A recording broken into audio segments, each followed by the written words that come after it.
네, 아름다운 찬양 감사드립니다. 우리 다시 한번 인사 같이 해보겠습니다. 안녕하세요. 네, 반갑습니다. 이제 소개해 주신 것처럼 이제 오늘부터 금요일까지 성경 강연에 하나님의 말씀을 전하고자 합니다. 오늘 참석해 주신 모든 분들 진심으로 감사드립니다. 이제 이번 강연에 이렇게 참석하신 분들을 보면 말씀을 한번 배워봐야 되겠다라는 마음으로 오신 분들도 계시겠지만, 또 어떤 분은 마지못해 옆에 인도하시는 분이 빚진 것도 없는데 마치 빚쟁이 빚조르듯이 하도 이렇게 졸라서요, 마지못해 오신 분도 혹 있을지 모르겠습니다. 어떻게 오셨든지 귀한 발걸음 해주셨으니만큼 끝까지 말씀을 잘 들어보시면 좋겠습니다. 말씀을 다 들어보시면 내가 이 자리에 오는 것이 잘했구나라는 마음이 분명히 드실 겁니다. 그러면 같이 하나님께 기도드리겠습니다. 살아계신 하나님 아버지, 참으로 감사를 드립니다. 아무 소망 없던 저희들에게 하나님의 말씀, 성경을 주시고 이 시간 성경을 배울 수 있도록 귀한 발걸음 허락하여 주심을 감사드립니다. 말씀을 배우는 가운데 하나님이 참으로 살아계신 것을 알고 믿을 수 있도록 도와주시기를 간절히 바라고 오나옵니다. 또한 하나님께서 우리에게 주시고자 하는 것이 무엇인지 발견하는 귀한 시간이 될 수 있도록 인도하여 주시기를 원하옵니다. 말씀을 전하는 부족한 입술 가운데에도 함께 하셔서 하나님의 지혜와 능력의 말씀을 전할 수 있도록 도와주시고, 말씀을 듣는 각인의 마음 가운데에도 함께 해주셔서 전해지는 말씀이 땅에 떨어지지 아니하고 마음밭에 심기울 수 있도록 인도하여 주시기를 간절히 바라고 오나옵니다. 모든 것 전능하신 하나님께 맡기오며 우리를 언제나 사랑하시는 예수님의 이름으로 기도드렸습니다. 아멘. 우리 같이 성경 찾아보겠습니다. 전도서 3장입니다. 전도서 3장 1절입니다. 혹시 좀 성경 찾는 것이 어려운 분들을 위해서요, 앞에 화면에도 띄워드리겠습니다. 전도서 3장 1절, 2절 말씀을 같이 읽겠습니다. 천하의 범사가 기한이 있고 모든 목적이 이룰 때가 있나니 날 때가 있고 죽을 때가 있으며 심을 때가 있고 심은 것을 뽑을 때가 있으며, 이 말씀에 보면 천하의 범사가 기한이 있고 라고 시작을 하는데, 이 세상 모든 일은 기한이라는 게 있습니다. 기한이라는 것은 시작이 있고 끝이 있다라는 말이죠. 2절에 보면 날 때가 있고 죽을 때가 있으며, 인생도 기한이 있죠. 태어날 때가 있고 언젠가는 죽습니다. 그리고 역사도 내일 배우겠지만 시작이 있고 언젠가는 끝이 있다라고 말씀하십니다. 그리고 이번 성경 강연에도 계속하는 건 아니에요. 오늘 시작해서 금요일에 끝이 납니다. 그리고 천하의 범사가 기한이 있고 모든 목적이 이룰 때가 있나니, 그리고 그 기한 안에 이루어야 될 목적이라는 것도 분명히 있습니다. 인생의 목적도 있어요. 하나님이 역사를 시작하시고 역사를 끝내시는데 역사를 주관하시는 목적도 있습니다. 그리고 이 성경 강연회를 많은 분들이 기도 가운데 준비를 했습니다. 이 성경 강연에도 분명한 목적이 있습니다. 어떤 분들은 좀 오해를 해요. 하도 그냥 전도하니까요, 혹시 뭐 전도하면 너희 교회에서 뭐 나오냐? 뭐 주냐? 라고 오해를 하는데, 그런 거 전혀 없습니다. 먼저 내가 하나님의 말씀 가운데 귀한 것을 얻었기 때문에 내가 아끼고 사랑하는 분들에게 그 귀한 것을 전해주고자 하는 마음뿐인 거예요. 이 성경 강연의 목적이 뭐냐면 단지 우리 교회의 교인 되라는 거 아닙니다. 인천 서북교회 교인 되라고 여러분들을 이렇게 모신 것이 아니에요. 왜 이 성경 강연회를 하느냐? 그것은 이 성경이라는 책을 한번 배워보자는 겁니다. 여러분, 이 성경은 세계에서 가장 많은 사람들이 읽고 가지고 있는 최고의 베스트셀러거든요. 그런데 이 성경에 어떤 내용이 나와 있는지 여러분들 아신가요? 그래서 이번 한 주 동안 이 성경이 어떤 책이고 또 어떤 내용이 있는지 한번 배워보자는 거예요. 왜 성경을 배워야 할까? 지금까지 성경 알지 못하고 살아왔어도 크게 인생을 사는데 불편함이 없었습니다. 그런데 왜 우리가 성경을 배워야 할까? 그것은 성경에 인생의 가장 근본적인 문제에 대한 답이 있기 때문이에요. 한 번쯤은 생각해 봤을 법한 문제입니다. 그게 뭐냐면 인생의 근본적인 문제, 뭔가를 생각을 해봐야 되죠. 나에 대해서 생각을 해봤으면 좋겠습니다. 나는 어디에서 왔는지, 그리고 또 나는 어디로 가는지, 그리고 내가 이 세상에 언젠가 태어나서 언젠가는 죽는데 그 기한 안에 이루어야 될 나의 인생의 목적은 무엇인지, 나는 왜 사는지에 대해서 한 번쯤은 생각을 해봤을 겁니다. 그런데 아무리 생각하고 궁구해도 스스로는 그 답을 찾을 수 없어요. 성경을 모르면 결코 알 수 없습니다. 한 그림을 소개해 드리겠습니다. 이 그림은 폴 고갱의 작품이거든요. 그런데 이 그림에는 여러 사람들이 나오는데요. 세 사람을 주목해서 보시기 바랍니다.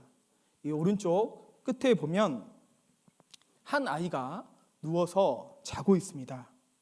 이 아이는 우리의 과거를 나타낸다라고 할 수 있습니다.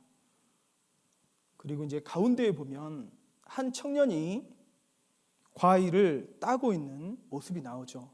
이 청년은 우리의 현재를 나타낸다라고 할 수 있습니다. 그리고 왼쪽 끝에 보면 한 노인이 눈을 감고 귀를 닫고 쭈그려 앉아 있습니다. 이 노인은 우리의 미래를 나타낸다라고 할 수 있습니다. 이 그림은 우리의 인생을 나타낸다라고 할 수 있는 거거든요.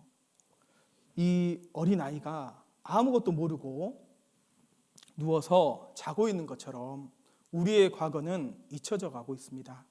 그리고 이 노인이 눈 감고 귀 막고 있는 것처럼 우리의 미래는 두려움 가운데 죽어간다라는 거예요. 그리고 가운데 이 청년이 무언가를 얻기 위해서 이렇게 열매를 따고 있는 모습, 이것은 우리의 현재, 우리는 무언가를 얻기 위해서 힘겹게 살아가는 그 삶을 나타낸다라고 할 수 있습니다. 이 작품의 제목이 뭐냐면 우리는 어디서 왔고 우리는 누구이며 우리는 어디로 가는가. 인생의 가장 근본적인 문제라고 할 수 있습니다. 그런데 이 문제에 대한 답을 여러분은 할 수 있습니까? 성경은 이에 대한 분명한 답을 주고 있습니다. 세상 그 누구도 무엇도 이 문제에 대한 진정한 답을 주지는 못해요. 이분은 불교계에서 유명한 숭산 스님이란 분이에요. 이분이 이렇게 질문을 받았습니다. 나는 누구인가? 나는 어디서 났으며 죽으면 어디로 가는가? 이 질문을 붙잡고 그는 뭐라고 얘기를 하냐면 오직 뭐라고요? 모를 뿐 하는 마음을 갖고 열심히 수행하십시오. 이 근본적인 문제에 대해서 모른다라는 거예요. 단지 열심히 수행하십시오. 그게 그가 내린 결론인 겁니다. 또 이분은 이제 서울대 철학과 교수인 이제 그 박이문 교수님이라는 분이거든요. 근데 이분도 그 동일한 질문을 받고 이렇게 이야기를 합니다. 철학 인생 50년의 솔직한 고백. 인생의 답이 뭐냐고. 뭐라고 그러죠? 나도 몰라요. 단 한 번뿐인 인생인데 모르니까 그냥 매 순간 치열하게 살라고 말할 뿐이다. 모르겠대요. 종교도 철학도 이 문제에 대한 진정한 답을 내리지 못합니다. 철학의 역사가 4,000년이거든요. 근데 그 철학은 이것을 연구하는 학문이에요. 그런데 그 답을 알지 못한다. 그래서 나는 어디서 왔으며 어디로 가고 나는 왜 사는가? 내 인생의 진정한 목적은 무엇일까? 그 답을 알기 위해서는 성경을 봐야 됩니다. 나는 어디서 왔을까? 이런 질문을 하면요, 속으로 이렇게 생각하는 분도 계실 거예요. 어디서 오긴요? 우리 부모님으로부터 왔죠. 그런데 그렇게 생각하시는 분들이 꽤 많더라고요. 그런데 잘못 알고 계신 거예요. 부모님이 나를 낳아준 것은 맞습니다. 그런데 나를 만드신 것은 아니에요. 부모는 뱃속의 아이가 남자아이인지 여자아이인지조차도 몰라요. 그 뱃속의 아이가 건강한 아이인지 혹 장애를 가진 아이인지도 모릅니다. 부모가 자녀를 만들었다면 부모가 원하는 모습으로 만들겠죠. 여러분, 부모님이 여러분들을 만드셨을까요? 만약에 부모님이 여러분들을 만드셨다면 이렇게 만들겠어요? 거울을 한번 보시면 답이 쉽게 나올 겁니다. 네.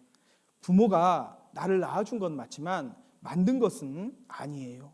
그러면 나는 누가 만들었을까? 성경은 이에 대해서 분명한 답을 주십니다. 시편 139편 13절 14절입니다. 같이 읽겠습니다. 주께서 내 장부를 지으시며 나의 모태에서 나를 조직하셨나이다. 내가 주께 감사하옴은 나를 지으심이 신묘막측하심이라. 주행사가 기이함을 내 영혼이 잘 아나이다. 성경은 분명히 말씀하고 있어요. 주께서 나를 지으셨다. 주께서 나를 만드셨다라고 분명히 말씀을 하고 있습니다. 오늘 말씀을 잘 들으면 정말 내가 어디에서 왔는지, 나를 만드신 분이 누구인지를 분명히 알 수 있을 겁니다. 그리고 또 나는 어디로 갈까? 모든 사람은 공통의 운명이 있습니다. 무슨 운명이냐면 모든 사람은 반드시 한 번은 죽는다는 겁니다. 여러분, 죽음은 세 가지의 특징이 있습니다. 첫 번째, 보편성이에요. 누구나 죽는다는 겁니다. 그리고 이 죽음은 필연성입니다. 반드시 죽는다는 거예요. 그래서 성경은 말씀하십니다. 히브리서 9장 27절 말씀 같이 읽겠습니다. 한 번 죽는 것은 사람에게 정하신 것이요. 한 번 죽는 것은 사람에게 정하신 것이다. 반드시 누구나 한 번은 죽는다는 겁니다. 그리고 죽음의 세 번째 특징이 있어요. 불예측성이에요. 이 죽음이라는 것은 예고하고 오는 게 아니에요. 죽음이라는 것은 갑자기 찾아오는 겁니다. 태어나는 순서는 정해져 있지만 죽는 순서는 정해진 게 아니에요. 나이가 젊다고 오래 사는 것이 아니란 말이에요. 죽음이라는 것은 호련히 갑자기 찾아올 수 있는 겁니다. 전도서 9장 12절입니다. 같이 읽겠습니다. 대저 사람은 자기의 시기를 알지 못하나니 물고기가 재앙의 그물에 걸리고 새가 올무에 걸림같이 인생도 재앙이 날이 후련히 임하면 거기 걸리느니라. 대저 사람은 자기의 시기를 알아요? 몰라요? 모른다는 거예요. 사람은 내가 언제 죽을지 모른다는 겁니다. 태어난 건 순서가 있지만 죽는 것은 순서가 없다는 말이에요. 물고기가 그물에 걸리는 것처럼, 새가 올무에 걸리는 것처럼, 물고기가 그물이 거기에 있는 것을 알았다면 걸리지 않겠죠. 새가 올무가 거기에 있다는 것을 알았다면 걸리지 않겠죠. 그런데 그것처럼 인생도 재앙의 날이 호련히 임하면 거기 걸리느니라. 갑자기 임하면 거기 걸리느니라. 그렇거든요. 그 광주 54번 버스 참사, 이게 2021년 광주에서 일어난 일입니다. 여느 날처럼 버스가 버스 정류장에 정차했습니다. 근데 그 옆에서 철거 중에 있던 건물이 있었습니다. 그런데 그 건물이 와르르 무너져 내려버린 거예요. 그리고 정차하던 버스를 덮친 겁니다. 그리고 9명이 죽음을 당했거든요. 제가 광주에 오래 살았고 이 건물 옆에도 여러 번 갔던 곳입니다. 기억이 생생한 곳이에요. 그런데 누가 이 건물이 그때 그 시간에 무너질 거라고 상상조차 했겠습니까? 갑자기 죽음이라는 것은 찾아올 수 있다라는 거예요. 이태원 참사, 재작년에 이태원 참사로 무려 154명이 죽었습니다. 할로윈 축제 때 많은 젊은이들이요 한꺼번에 몰린 거예요. 그래서 압사당해서 죽었잖아요. 기억나시죠? 처음에 이 뉴스를 접했을 때 정말 황당했습니다. 사람이 정말 그렇게 죽는다고? 이 죽음이라는 것은요, 언제 어떻게 나에게 찾아올지 모르는 거예요. 사람은 자기의 시기를 알지 못해요. 어떤 사람은요, 성경 한번 배워보자, 하나님 한번 믿어보세요 라고 권유를 하면 이렇게 대답하시는 분이 있더라고요. 저는 지금은 어려워요. 나중에 어떤 분은 죽기 5분 전에 그때 믿고 죽으면 되잖아요. 그렇게 말씀하시는 분이 있는데 여러분, 죽기 5분 전이 언제인지 여러분이 아셔요, 몰라요? 모르는 거예요. 삶과 죽음은 종이 한 장 차이인 겁니다. 여러분의 내일이 여러분에게 올 거라고 그 누구도 확신할 수 없는 거예요. 그래서 성경은 지금 살아있는 우리에게 반드시 명심하라 라고 하는 게 있습니다. 전도서 7장 2절 말씀 같이 읽겠습니다. 초상집에 가는 것이 잔치집에 가는 것보다 나으니 모든 사람의 결국이 이와 같이 됨이라. 산자가 이것에 유심하리로다. 산자가 이것에 유심하리로다. 명심하라는 거예요. 마음을 두라는 겁니다. 초상집에 가는 것이 잔치집에 가는 것보다 낫다라고 말씀했습니다. 왜 초상집에 가는 것이 잔치집에 가는 것보다 낫냐? 모든 사람의 결국이 이와 같이 됨이라. 초상집에 가게 되면 우리가 깨닫는 게 있어요. 다른 사람의 죽음 앞에 서 보면서 나도 언젠가는 이 사람처럼 죽겠구나, 언젠가는 이 영정사진의 주인공이 되겠구나 라는 생각을 한다라는 거예요. 살아있는 사람은 이것에 마음을 둬야 됩니다. 죽음이라는 것을 생각을 해봐야 돼요. 나도 언젠가는 이 영정사진의 주인공이 될 수 있겠구나. 그래서요, 죽음은 누구에게나 반드시 갑자기 찾아오는 거예요. 잠깐 볼게요.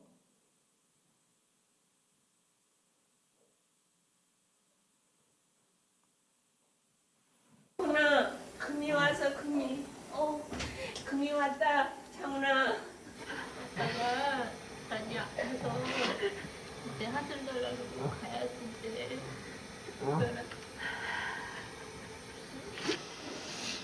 먼저 가 있으면 내가 금이 그때를 잘 키우고 자기 있는 대로 갈게. 걱정하지 말고 무서워하지도 말고, 알겠지? 아빠 사랑해요. 큰 소리로 얘기해줘. 아빠 잘이게. 아빠 사랑해. 아빠 이제 뽀뽀해줘. 이제 아빠 뽀뽀하고 싶은데 뽀뽀 못해. 그래도 아빠. 자기야 사랑해. 사랑해. 이차훈님 사망 선언하겠습니다. 9월 14일 6시 33분 사망하셨습니다. 네? 따뜻한데 여기? 따뜻해. 뜨거워요.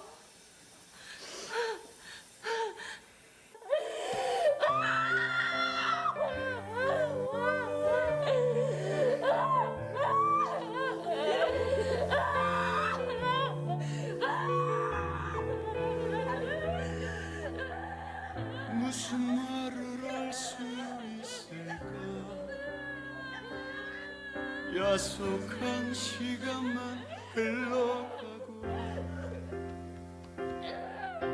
그러한 눈망울만이 저 검은 바다를 응시할 뿐 제발 꿈이라면 좋겠어 숨죽인 기도의 노래도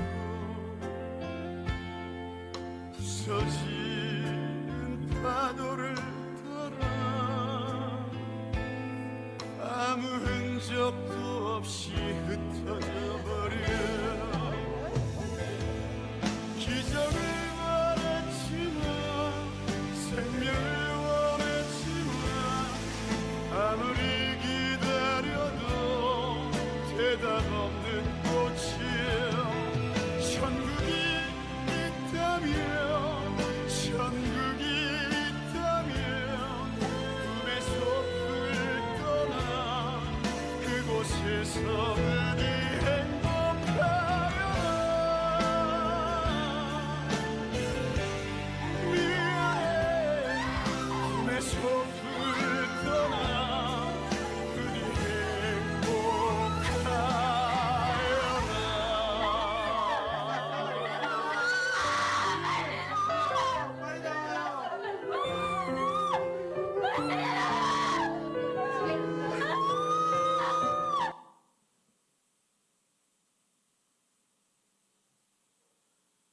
네.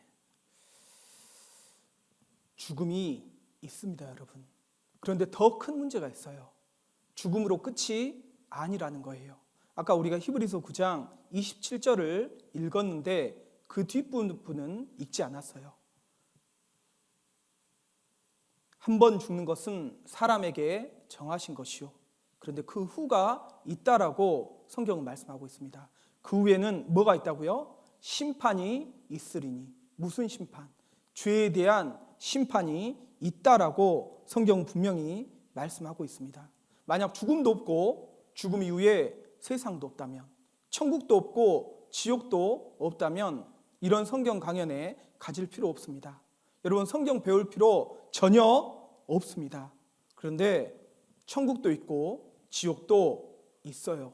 이런 이야기를 하면 또 어떤 분은 이렇게 말씀하시는 거예요. 목사님, 죽어보셨냐고. 목사님, 천국과 지옥 가봤냐고. 그렇게 묻는 분들이 계십니다. 그러면 저도 동일하게 되묻습니다. 그러면 선생님은 죽어보셨는가요? 그러면 선생님은 천국과 지옥 가보셨냐고 되묻습니다. 여러분, 내가 경험해보지 않았다고 없다라고 말하는 것은 어리석은 겁니다. 그래서 우리 마음속에 버려야 될 두 마리 개가 있다라고 이야기를 하거든요. 바로 편견과 선입견이에요. 편견, 한쪽으로 치우친 공정성을 상실한 생각. 선입견, 확인되지 않은 상태에서 미리 마음에 정한 생각. 사람은요, 무엇이든지 내 머릿속에서 익숙하면 그게 정답이라고 생각을 한답니다.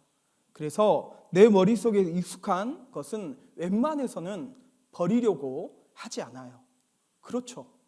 여러분, 컨닝이라고 5번 한번 해볼게요. 컨닝, 컨닝, 컨닝, 컨닝, 컨닝, 컨닝. 다시 5번. 컨닝, 컨닝, 컨닝, 컨닝, 컨닝. 미국의 초대 대통령은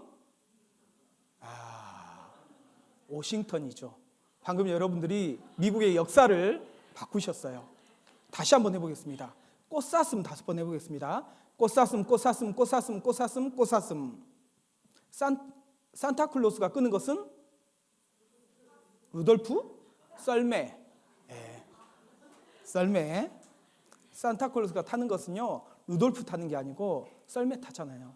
우리의 뇌는 익숙한 것을 정답이라고 생각하는 경향이 있습니다. 그런데 우리가 확인해보지 않은 것, 우리가 알지 못하는 것이라고 무조건 없다라고 하면 안 돼요. 이거 보겠습니다. 혹시 여기에 있는 게 뭐 같이 보이셔요?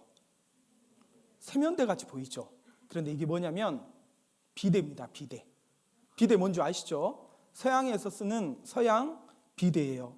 그래서 두바이 한 호텔에서 호텔 화장실에서 찍은 사진인데요. 그 세면대 같이 보이지만 비대입니다. 서양에서는 이런 비데를 주로 사용하는데 우리나라 사람들이 모르잖아요.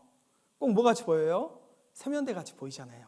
그러니까 여기에 물 틀어놓고요, 세수도 하고 과일도 씻어 먹는 경우도 있다고 합니다. 나중에 이게 비데라는 걸 아는 순간 찝찝하겠죠. 모르면 오해하기 마련이에요. 그리고 또 어떤 그림처럼 보이셔요? 다정한 연인처럼 보이잖아요. 네, 키우는 강아지입니다. 이 사람은 어때요? 이 사람은 지금 찌르려고 하는 것처럼 보이잖아요. 그런데 실상은 반대입니다. 이 사람이 도망가고 있고 이 사람이 찌르는 거예요. 사실 우리가 보는 것이 다가 아닐 수가 있습니다. 우리가 경험한 세상이 다가 아닐 수가 있어요. 이거 잠깐 볼게요.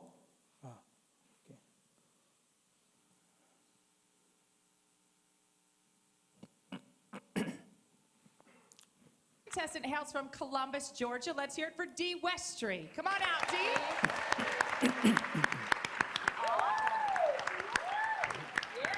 All right. All right, so what is your talent? What will you be performing today? I'm a speed painter, and I'm going to do a painting in a minute and a half or less. All right, here we go. Let's hear it for Dee Westry.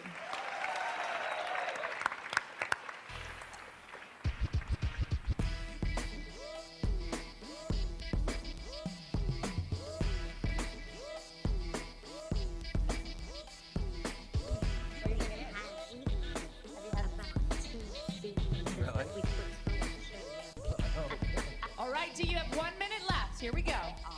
What do you think it is? I Can't tell what it is. don't know.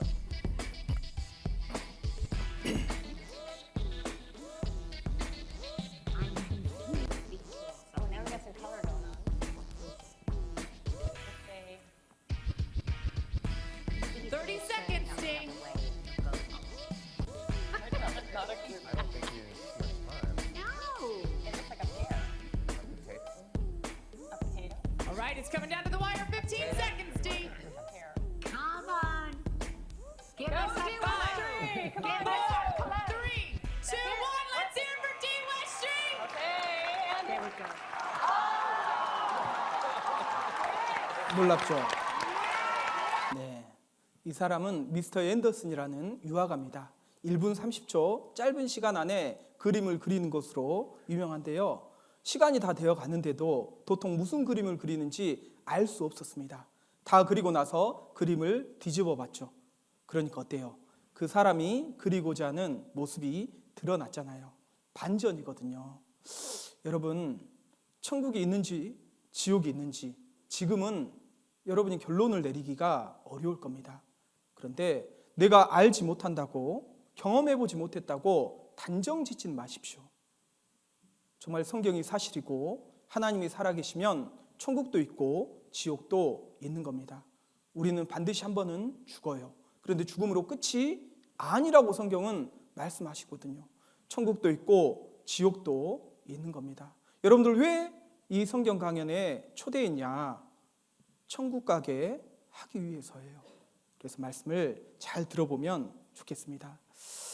그리고 또 그래서요, 편견과 선입견을 깰 수 있는 또 한 마리의 개가 있답니다. 백문이 불여 일견이죠. 한번 들어보자는 거예요. 그리고 세 번째 질문, 나의 인생의 목적은 무엇인가? 나는 왜 사는가? 이런 말이 있습니다. 인생에서 중요한 것은 속도가 아니라 방향이다. 여러분, 열심히 성실히 사는 것 중요합니다. 우리의 인생을 살아가는 데 있어서요, 성실함은 너무나 중요한 덕목이에요.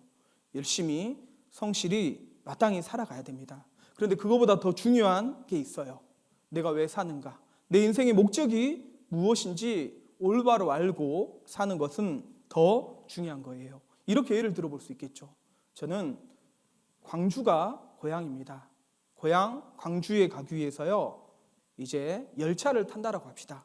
그러면 광주행 열차를 타야 돼요? 아니면 부산행 열차를 타야 돼요? 광주 가고 싶으면 광주행 열차를 타야 되죠. 근데 실수로 부산행을 타버렸어요.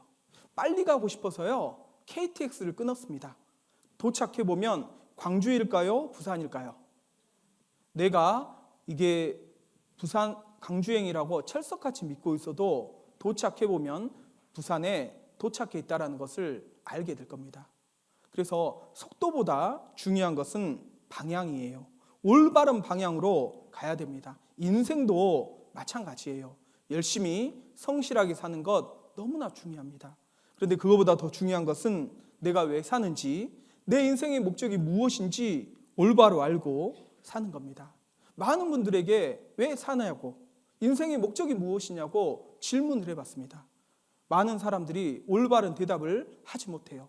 그런데 일부 이렇게 대답을 합니다. 행복하기 위해서 산다. 여러분, 행복하기 위해 산다. 그렇게 대답을 하거든요. 그런데 여러분은 행복하신지 모르겠습니다. 당신 행복하신가요? 당신은 행복하십니까? 라고 물어보면 저는 행복해서 미치겠습니다. 라고 대답하는 분은요, 거의 찾아보기가 어려워요. 우린 행복을 위해서 산다라고 하는데 행복해서 미치겠습니다. 라고 대답하는 분은 찾아보기가 어렵습니다. 아까 그 폴 고갱의 작품에서요, 가운데 과일을 따고 있는 청년, 이 청년이요, 과일을 따고 있는 모습이잖아요. 무언가를 얻기 위해서 힘겹게 살아가는 현재의 우리의 삶을 나타낸다라고 말했습니다. 우리의 모습이에요. 무언가를 얻어보려고요, 힘겹게 살아갑니다. 청년들이 많이 계신데요, 삶이 어떻습니까? 결코 녹록하지 않습니다. 많은 어려움들이 있죠. 오늘 하루도 힘들고 어렵게 힘겹게 살아왔습니다. 이거 잠깐 볼게요.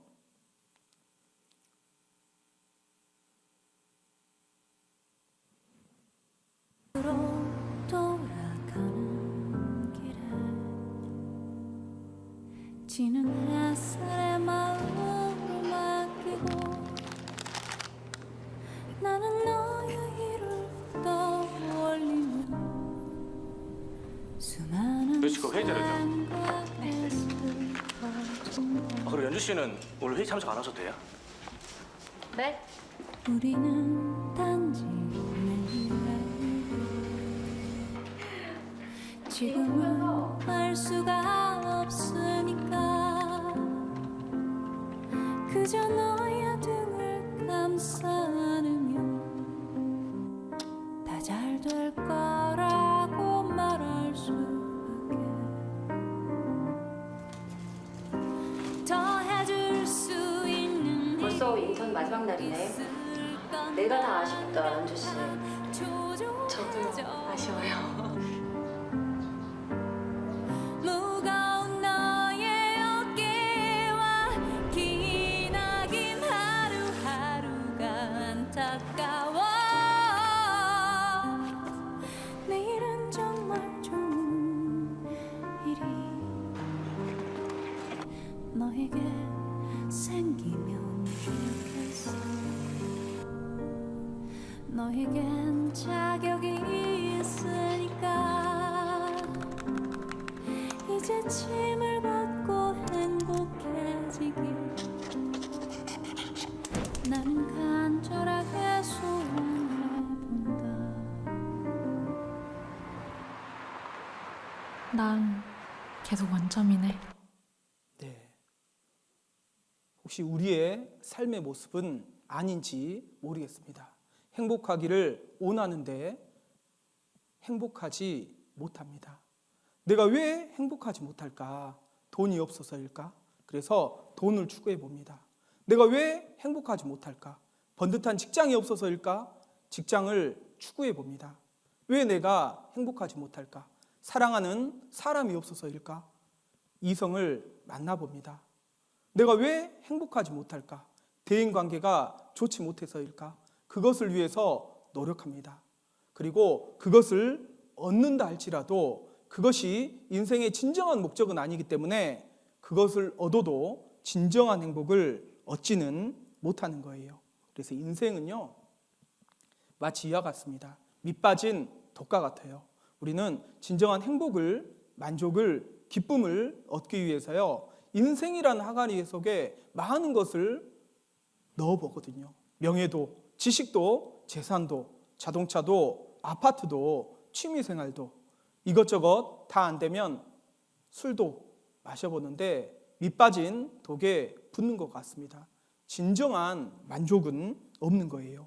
이유는 이것들이 인생의 진정한 목적이 아니기 때문입니다.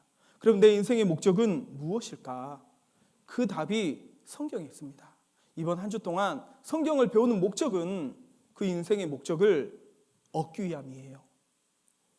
톨스토이, 그는 진리를 깨닫고 하나님을 만나서 진리를 깨닫고 구원받은 사람입니다. 그는 이렇게 이야기를 합니다. 나는 성경을 통해 예수님을 만났다. 그리고 죽음에 의해 파괴되지 않는, 인생의 가장 근본적인 문제라고 할 수 있는 죽음에 의해서도 파괴되지 않는 삶의 한의와 행복을, 진정한 행복을 경험하게 되었다. 여러분들도 이번 한 주 동안 말씀을 잘 들으시면 진정한 행복을 경험하게 되실 겁니다. 그리고 우리에게 그 행복을 가져다 주실 분은 하나님이시거든요. 그런데 문제는 그 하나님이 정말 계실까? 생각을 해봐야 돼요. 하나님이 정말 계실까? 계시지 않을까? 굉장히 근본적인 문제라고 할 수 있습니다. 많은 사람들은 하나님이 없다라고 생각을 해요. 왜 하나님이 없다라고 생각하냐 물어보면 다양한 대답을 하는데 그중에 가장 많이 나온 대답이 3가지더라고요. 혹시 여러분들은 그렇게 생각하지 않는지 보시면 좋겠습니다. 하나님이 없다는 이유가 무엇이냐? 첫 번째, 눈에 보이지 않기 때문에. 하나님이 눈에 보이지 않기 때문에 없다라고 생각하는데 그것은 지극히 어리석은 거예요. 그 이유는 뭐냐면 이 세상에 존재하는 것들을 보십시오. 눈에 보이는 것들만 있는 게 아니거든요. 존재하지만 눈에 보이지 않는 것들도 많이 있습니다. 하나님이 그렇게 만드셨거든요. 골로새서 1장 16절에 보면 만물이 그에게 창조되되, 하나님이 이 세상 모든 만물을 창조하셨는데 그 창조물들을 보면 보이는 것들과 보이지 않는 것들을 창조하셨다. 하나님이 눈에 보이는 것들만 만드신 게 아니라는 말씀이잖아요. 눈에 보이지 않지만 존재하는 것들이 많이 있습니다. 공기도 눈에 보이지 않잖아요. 제가 말씀을 드리고 있는데 소리도 눈에 보이지 않습니다. 전파가 흐르고 있지만 눈에 보이지 않습니다.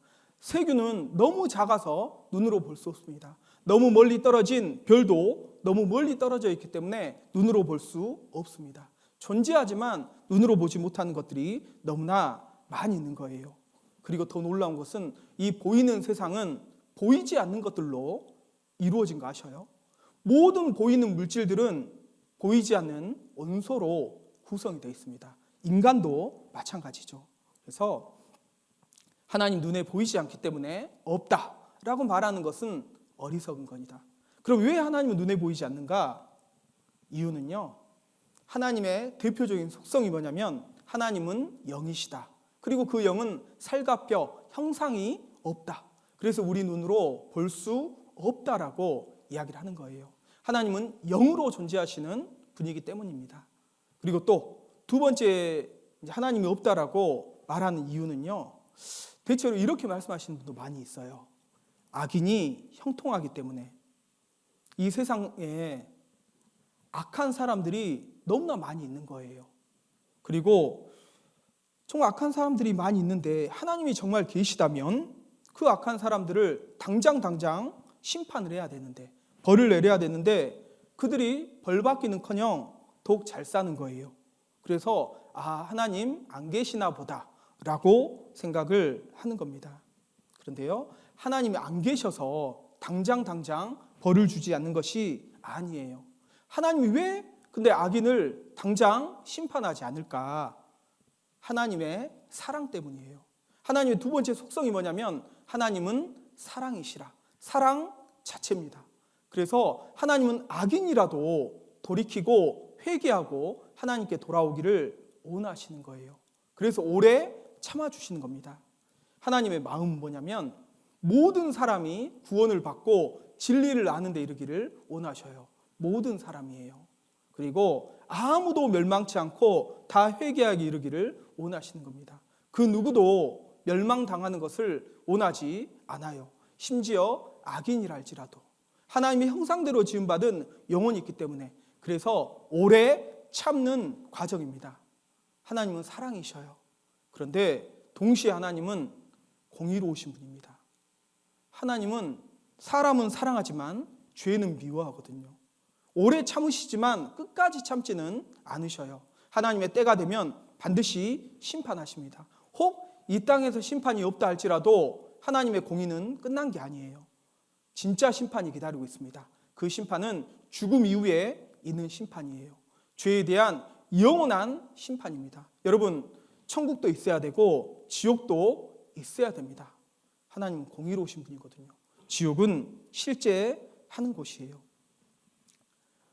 그리고 또 세 번째, 가장 근본적인 이유는 죄가 있기 때문이에요. 사람들이 이러이러한 핑계를 댑니다. 그런데 하나님이 없다라고 하는 그 사람의 마음속에는 어떤 마음이 있는 거냐면 하나님이 없었으면 좋겠다. 왜요? 죄가 있기 때문에. 그래서 시편 14편 1절입니다. 같이 읽겠습니다. 어리석은 자는 그 마음에 이르기를 하나님이 없다도다. 저희는 부패하고 소행이 가증하여 선을 행하는 자가 없도다. 어리석은 자는 그 마음에 이르기를 하나님이 없다 하도다. 하나님이 없어서 없다고 하는 것이 아니라 없다고 하는 이유가 뭐냐면 저희는 부패하고 소행이 가증하여 선을 행하는 자가 없도다. 한마디로 뭐가 있기 때문에? 죄가 있기 때문에 하나님이 없었으면 좋겠다, 이 바람으로 없다라고 말하는 거예요. 한마디로요, 죄 때문에. 마치 도둑놈, 깡패, 사기꾼, 죄 많이 지은 사람들은 자신을 벌할 어때요? 법이 있었으면 좋겠어요? 없었으면 좋겠어요? 없었으면 좋겠다, 이런 마음이 있잖아요. 그리고 자신들을 잡아갈 경찰이 있었으면 좋겠어요? 없었으면 좋겠어요? 없었으면 좋겠다. 자신들을 잡아둘 감옥이 있었으면 좋겠다? 없었으면 좋겠다? 없었으면 좋겠다는 마음이 있는 것처럼 죄가 있는 사람은 하나님이 자신을 심판할 것을 양심이 알거든요. 그래서 하나님이 실제로 없어서 없다라고 하는 게 아니라 없었으면 좋겠다라는 마음으로 일부러 눈을 감는 겁니다. 그 사람을 어리석다라고 하나님은 말씀하셔요. 마치 이 타조처럼 내가 눈에 보이지 않는다라고 없는 것이 아니잖아요. 없었으면 좋겠다라는 바람만으로 없어지는 게 아니거든요. 이 사람은요, 리처드 도킨스라는 그 영국의 대표적인 진화론자예요. 그가요, 이 버스에다가 이런 광고를 실었습니다. 아마도 하나님은 안 계실 것입니다. 걱정을 멈추고 인생을 즐기세요. 아마도 하나님 안 계실 것이다. 그러니까 걱정하지 말고 인생을 즐겨라. 마음대로 죄짓고 살아봐라 라고 이야기를 하는 거예요. 그는 이렇게 얘기합니다. God is nowhere. 하나님은 그 어디에도 계시지 않는다라고 그는 이야기를 하거든요. 그런 하나님은 뭐라고 얘기를 하냐? God is now here. 하나님은 어디나 안 계신 곳이 없어요. 하나님 지금 이 자리에도 계시는 분인 거예요. 그래서 하나님이 없다고 말하는 분들 있죠. 그분들도 언젠가는 하나님을 만나는 날이 분명히 있을 겁니다. 그런데 그 눈에 보이지 않는 하나님을 우리가 어떻게 알 수 있을까? 바로 성경을 통해 알 수 있습니다. 요한복음 1장 1절입니다. 같이 읽겠습니다. 태초에 말씀이 계시니라. 이 말씀이 하나님과 함께 계셨으니 이 말씀은 곧 하나님이시니라. 여기 보면 태초에 말씀이 계시니라. 이 말씀이 하나님과 함께 계셨으니 이 말씀은 곧 하나님이시니라 했는데요. 말씀이 뭐라고요? 하나님이시다. 말씀은 하나님이셔요. 이게 무슨 말일까? 이 성경책이 하나님이란 말일까? 그게 아니죠. 이 성경에 하나님의 마음, 하나님의 계획, 하나님의 역사, 하나님의 능력이 담겨 있습니다. 이 성경을 통해 우리는 눈에 보이지 않는 하나님을 볼 수 있어요. 그래서요, 이 성경은 마치 이렇게도 설명해 볼 수 있을 겁니다. 눈에 보이지 않는 하나님을 보는 안경이다. 저도 이제 눈이 좋지 않기 때문에 안경을 쓰거든요. 근데 그래서 가까운 것은 그래도 어느 정도 안경을 벗어도 보이는데요. 멀리 조금만 떨어져도요, 안경을 벗으면 거의 희미합니다. 잘 안 보이거든요. 그런데 안경을 쓰면 보이잖아요. 그것처럼 성경은 눈에 보이지 않는 하나님을 보는 안경이다. 이 성경이요, 구약 성경이 몇 권이죠? 39권. 신약 성경이 27권이에요. 총 몇 권이에요? 66권이거든요. 안경이에요, 안경. 안경. 그래서 이 성경은 하나님을 보는 안경이다. 그래서요, 우리가 어떻게 눈에 보이지 않는 하나님을 알 수 있을까? 지금부터 이 성경을 배워볼 거예요. 성경을 배워보면 성경 속에 하나님이 살아계시다는, 하나님이 어떤 분이라는 수많은 증거들이 나와 있습니다. 그걸 통해서 우리는 하나님을 알고 볼 수가 있는 거예요. 그러면 이 성경은 어떤 책일까? 간단하게 성경이 어떤 책인지 좀 살펴보겠습니다. 역사를 나누는 기준이 누구냐면 예수님이에요. 예수 그리스도를 기점으로 역사를 예수님 오기 전과 예수님 오신 후로 나누거든요. 예수님 오기 전을 BC, Before Christ라고 합니다. 기원 후, 기원 전. 기원 전은요, 뒤로 세는 거예요. 예수님 오기 1년 전, 예수님 오기 2년 전, 그렇게 세는 겁니다. 그리고 지금 우리가 살고 있는 때는 AD 2024년인데 아노 도미니, 라틴어로 주후, 기원 후란 얘기예요.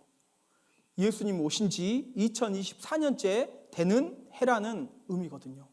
역사를 나누는데도 예수님을 기준으로 나누거든요. 그리고 이 성경은 언제 처음 기록됐냐면 성경학자들이 공통적으로 BC 1500년경에 첫 번째 성경이 기록됐다라고 말씀하고요. 그리고 가장 마지막 성경 요한계시록은 AD 95년경, 약 AD 100년경에 완성이 되었다라고 이야기를 합니다. 그래서 기록 기간만 보면 BC 1500년부터 AD 100년까지니까 1600년 동안 기록된 책이에요. 근데 기록 기간만 봐도 이 책은 보통 책이 아니라는 것을 우리는 한눈에 알 수 있죠. 어떤 책이 1600년에 걸쳐서 기록된 책이 있습니까? 지금으로부터 3500년 전에 이 성경이 기록되기 시작했어요. 그런데 이 1600년 동안 기록됐다는 것은 한 사람이 기록할 수 있을까요? 1600년 동안 못 살잖아요. 여러 명의 기자들이 기록을 했습니다. 이 성경은요, 40여 명의 기자들이 기록을 했어요. 그런데 40명이 이 선지자들이요, 이 말씀을, 성경을 기록을 했는데 마치 한 사람이 기록한 것처럼 이 성경이 완벽한 통일성을 유지하고 있는 거예요. 누군가의 말씀이라는 것을 알 수 있습니다. 근데 이 성경을 기록한 사람들을 저자라고 하지 않습니다. 기자, 단지 기록한 사람이라고 부르거든요. 그럼 성경의 저자는 누구냐? 구약이 39권, 신약이 29권, 총 69권인데요. 이 성경은 바로 하나님의 말씀이라고 말씀을 하고 있습니다. 왜 사람이 기록을 했는데 하나님의 말씀이라고 이야기를 하는 걸까? 성경도 결국 사람이 쓴 책이 아닙니까? 그런데 성경도 사람이 쓴 게 맞습니다. 그런데 왜 하나님의 말씀이라고 이야기를 하냐면 베드로후서 1장 21절이에요. 같이 읽겠습니다. 예언은 언제든지 사람의 뜻으로 낸 것이 아니요 오직 성령의 감동하심을 입은 사람들이 하나님께 받아 말한 것임이니라. 사람의 뜻으로 낸 것이 아니요 사람이 썼지만 자기 생각을 기록한 것이 아니다.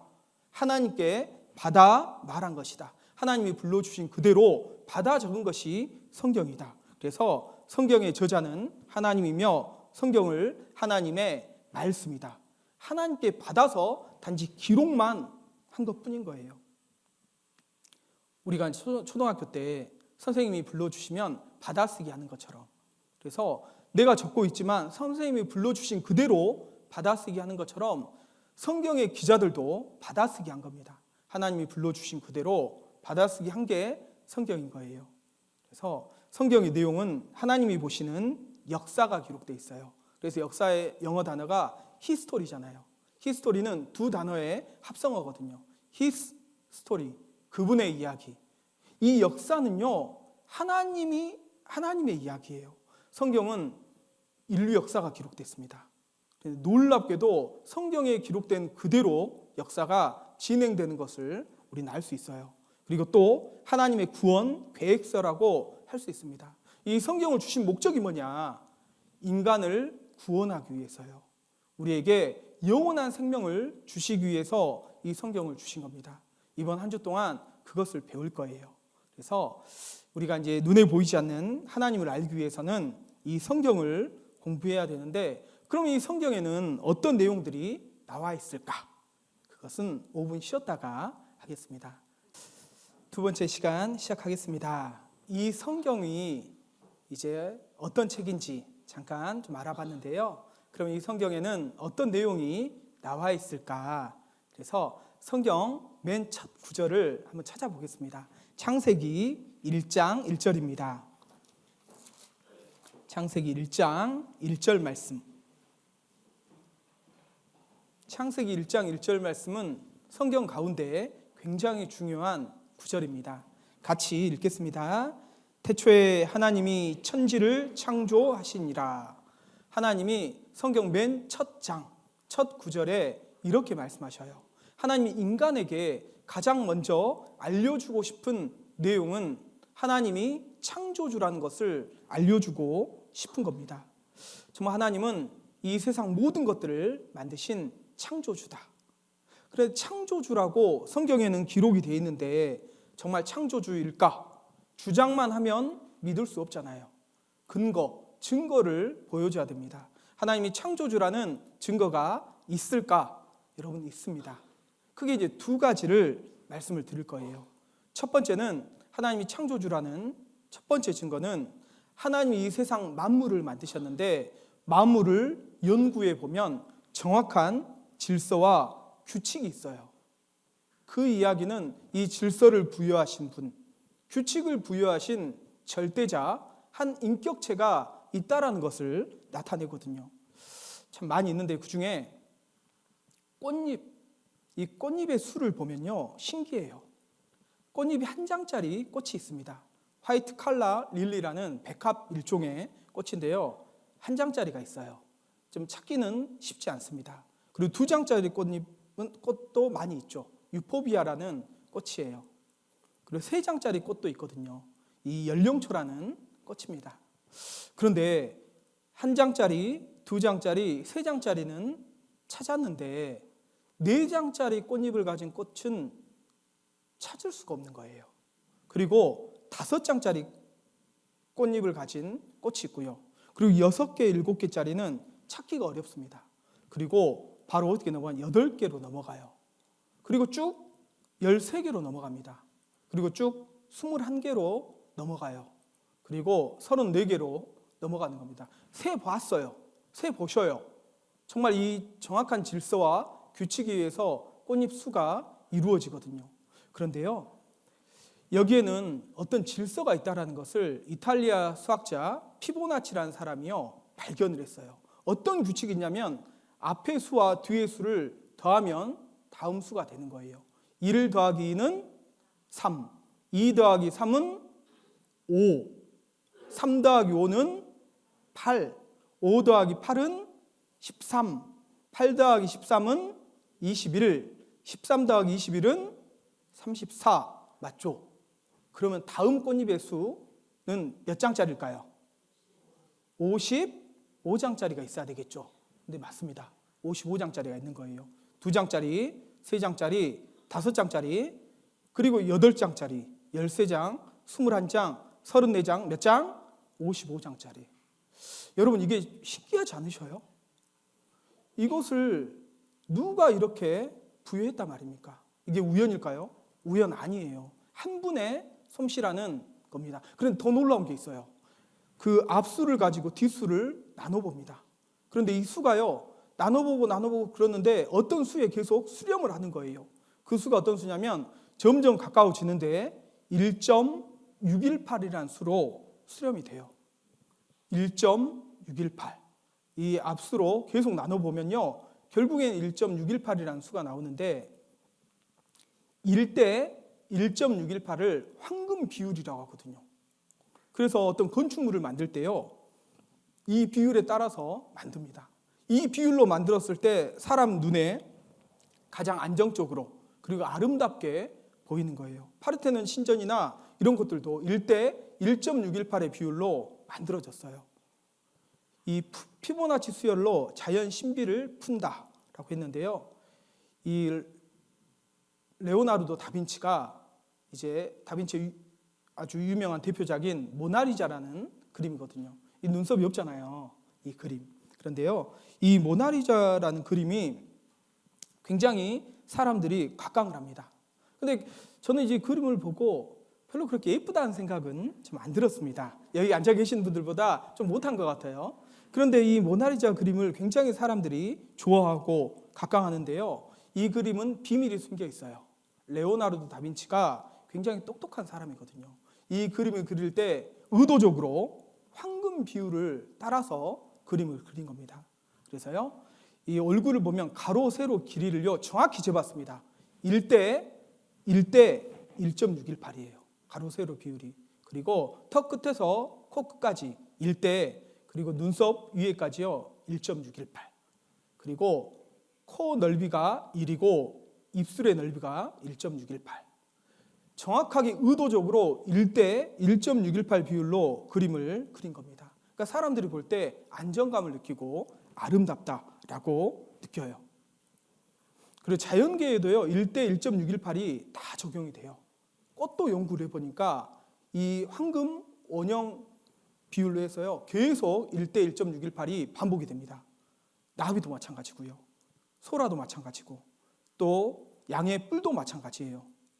그리고 파도도 보니까요 1대 1.618의 비율이 계속 반복돼요. 태풍도 마찬가지고요, 은하계도 마찬가지입니다. 사람 귀도 1대 1.618로 진행이 돼요. 사람의 이도 1대 1.618로. 그리고요 놀랍게도 인간의 DNA도 보니까 1.618의 비율로 돼 있다는 것을 발견했어요. 여러분, 이게 우연일까요? 그리고요 새의 부화 일수도 저는 좀 신기해서 이 말씀을 좀 드리는데요. 참새나 제비, 아주 작은 새죠. 이 새가 알을 낳고 부화하는 데까지 평균 며칠 걸린 줄 아셔요? 14일이 걸립니다. 2주죠. 그리고 조금 더 큰 닭은 이제 그 알을 품고 이제 그 알이요 알을 낳고 병아리가 되기까지 며칠이 걸린 줄 아십니까? 21일이 걸려요. 딱 3주 걸리거든요. 그러면 조금 더 큰 오리는요, 이젠 답이 나와야 돼요. 4주, 28일. 그리고 조금 더 큰 거위는요, 35일, 5주. 그리고 조금 더 큰 타조는요, 42일, 6주, 6, 7에 42. 놀랍게도 7의 배수가 되거든요. 강아지나 고양이 있잖아요. 임신해서 새끼를 낳는데 평균 임신 기간이 며칠인 줄 아셔요? 63일입니다. 9주예요, 9주. 여자의 월경 기간 28일, 4주거든요. 여자가 아이를 임신해서 낳을 때 280일이 걸려요. 40주가 정확하게 걸리거든요. 평균 임신 기간이에요. 그래서 생명은 반드시 7의 배수로 태어난다. 이게 자연 법칙이거든요. 근데 7은 성경에 하나님의 숫자입니다. 하나님이 부여해 주신 숫자예요. 그래서 동물이 탄생할 때요, 이 7이라는 숫자와 연관되어 있는 것. 진화론자는 아무리 이것을 설명하려고 해도 설명을 하지 못하는 거예요. 하나님이 생명을 만드셨다는 것을 보여주고 있는 것이다. 저는 그렇게 생각이 들어요. 창조물 속에 일정한 질서와 규칙이 있다. 이것은 모든 창조물은 한 분의 솜씨, 바로 한 분 하나님의 창조물이라는 것을 나타내는 겁니다. 그래서 이제 갈릴레오 갈릴레이, 이 사람은 하나님은 사람에게 2권의 책을 주셨다.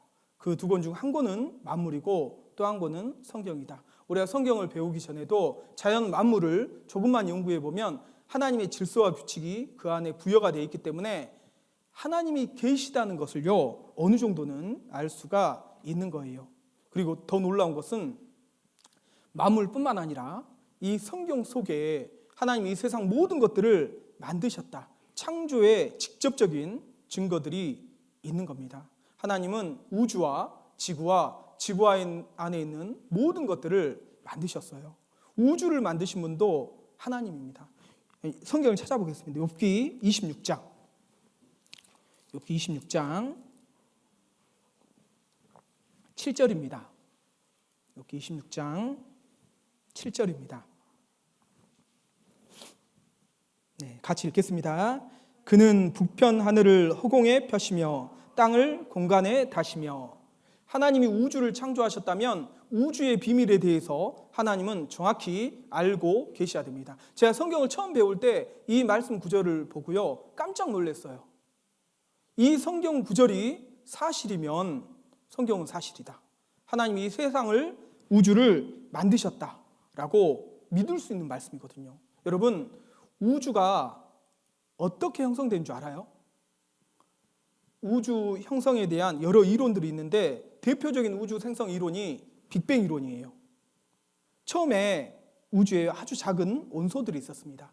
그리고 에너지가 있었어요. 그런데 그 에너지가 응축되고 응축되더니 어느 순간 빅뱅, 대폭발을 일으켜서 지금과 같은 우주가 형성되었다. 그리고 지금도 우주는 팽창되고 있다.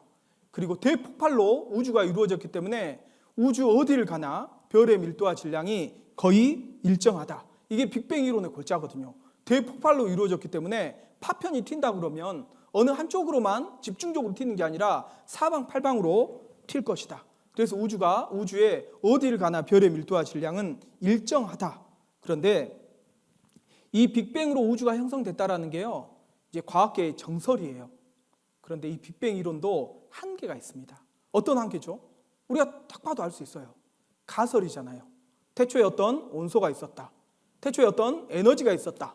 빅뱅 이론으로 우주가 형성됐다라고 우리가 인정한다 할지라도 태초의 온소는 어디서 났으며 태초의 에너지는 어디서 생겨났는지 그에 대한 설명을 하지는 못하는 거예요. 빅뱅 이론으로 우주가 형성됐다 할지라도 절대자 신이 존재해야 된다는 거거든요. 여러분 그렇지 않습니까? 그것을 제 얘기가 아니라요, 여기 우리나라에서 가장 천문학 그 분야에서 권위 있는 교수님이 하신 말씀이에요. 한번 들어보세요.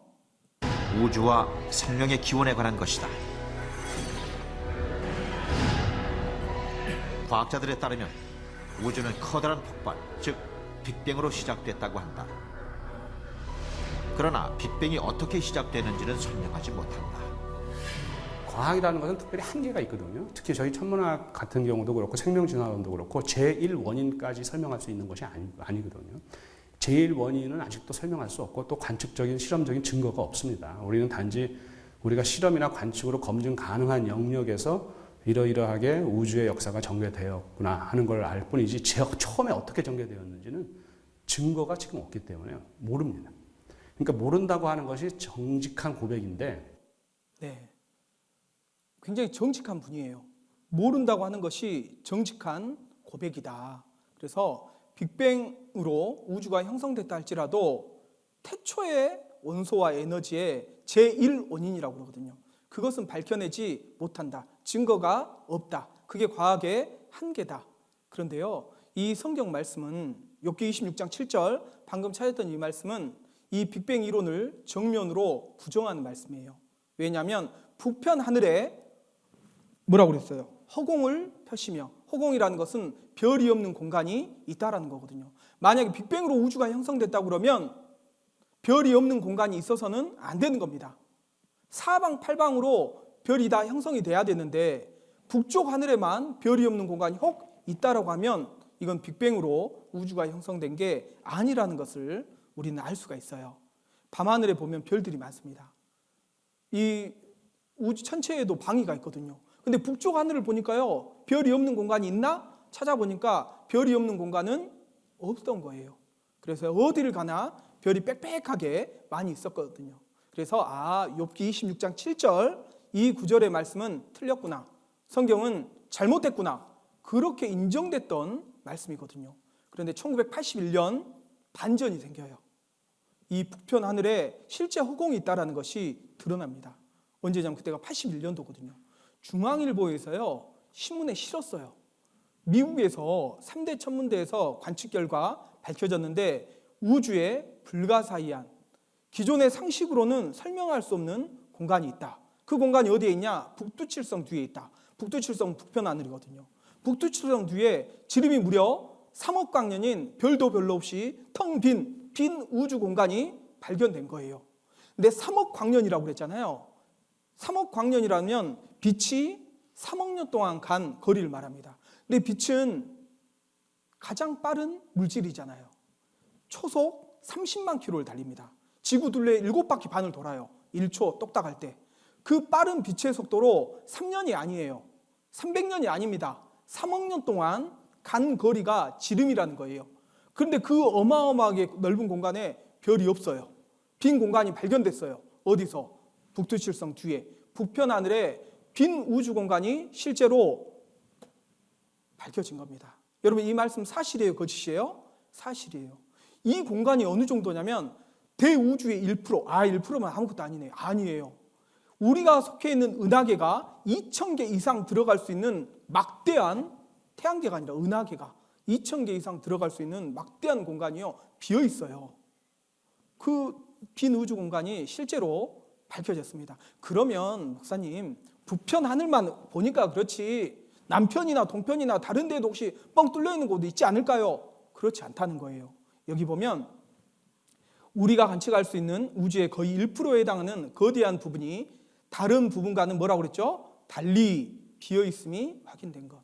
다른 공간에서는 이런 것을 찾지 못했다는 거예요. 여러분, 하나님이 의도적으로요, 북편 하늘에 빈 공간을, 허공을 펼쳐놓으신 겁니다.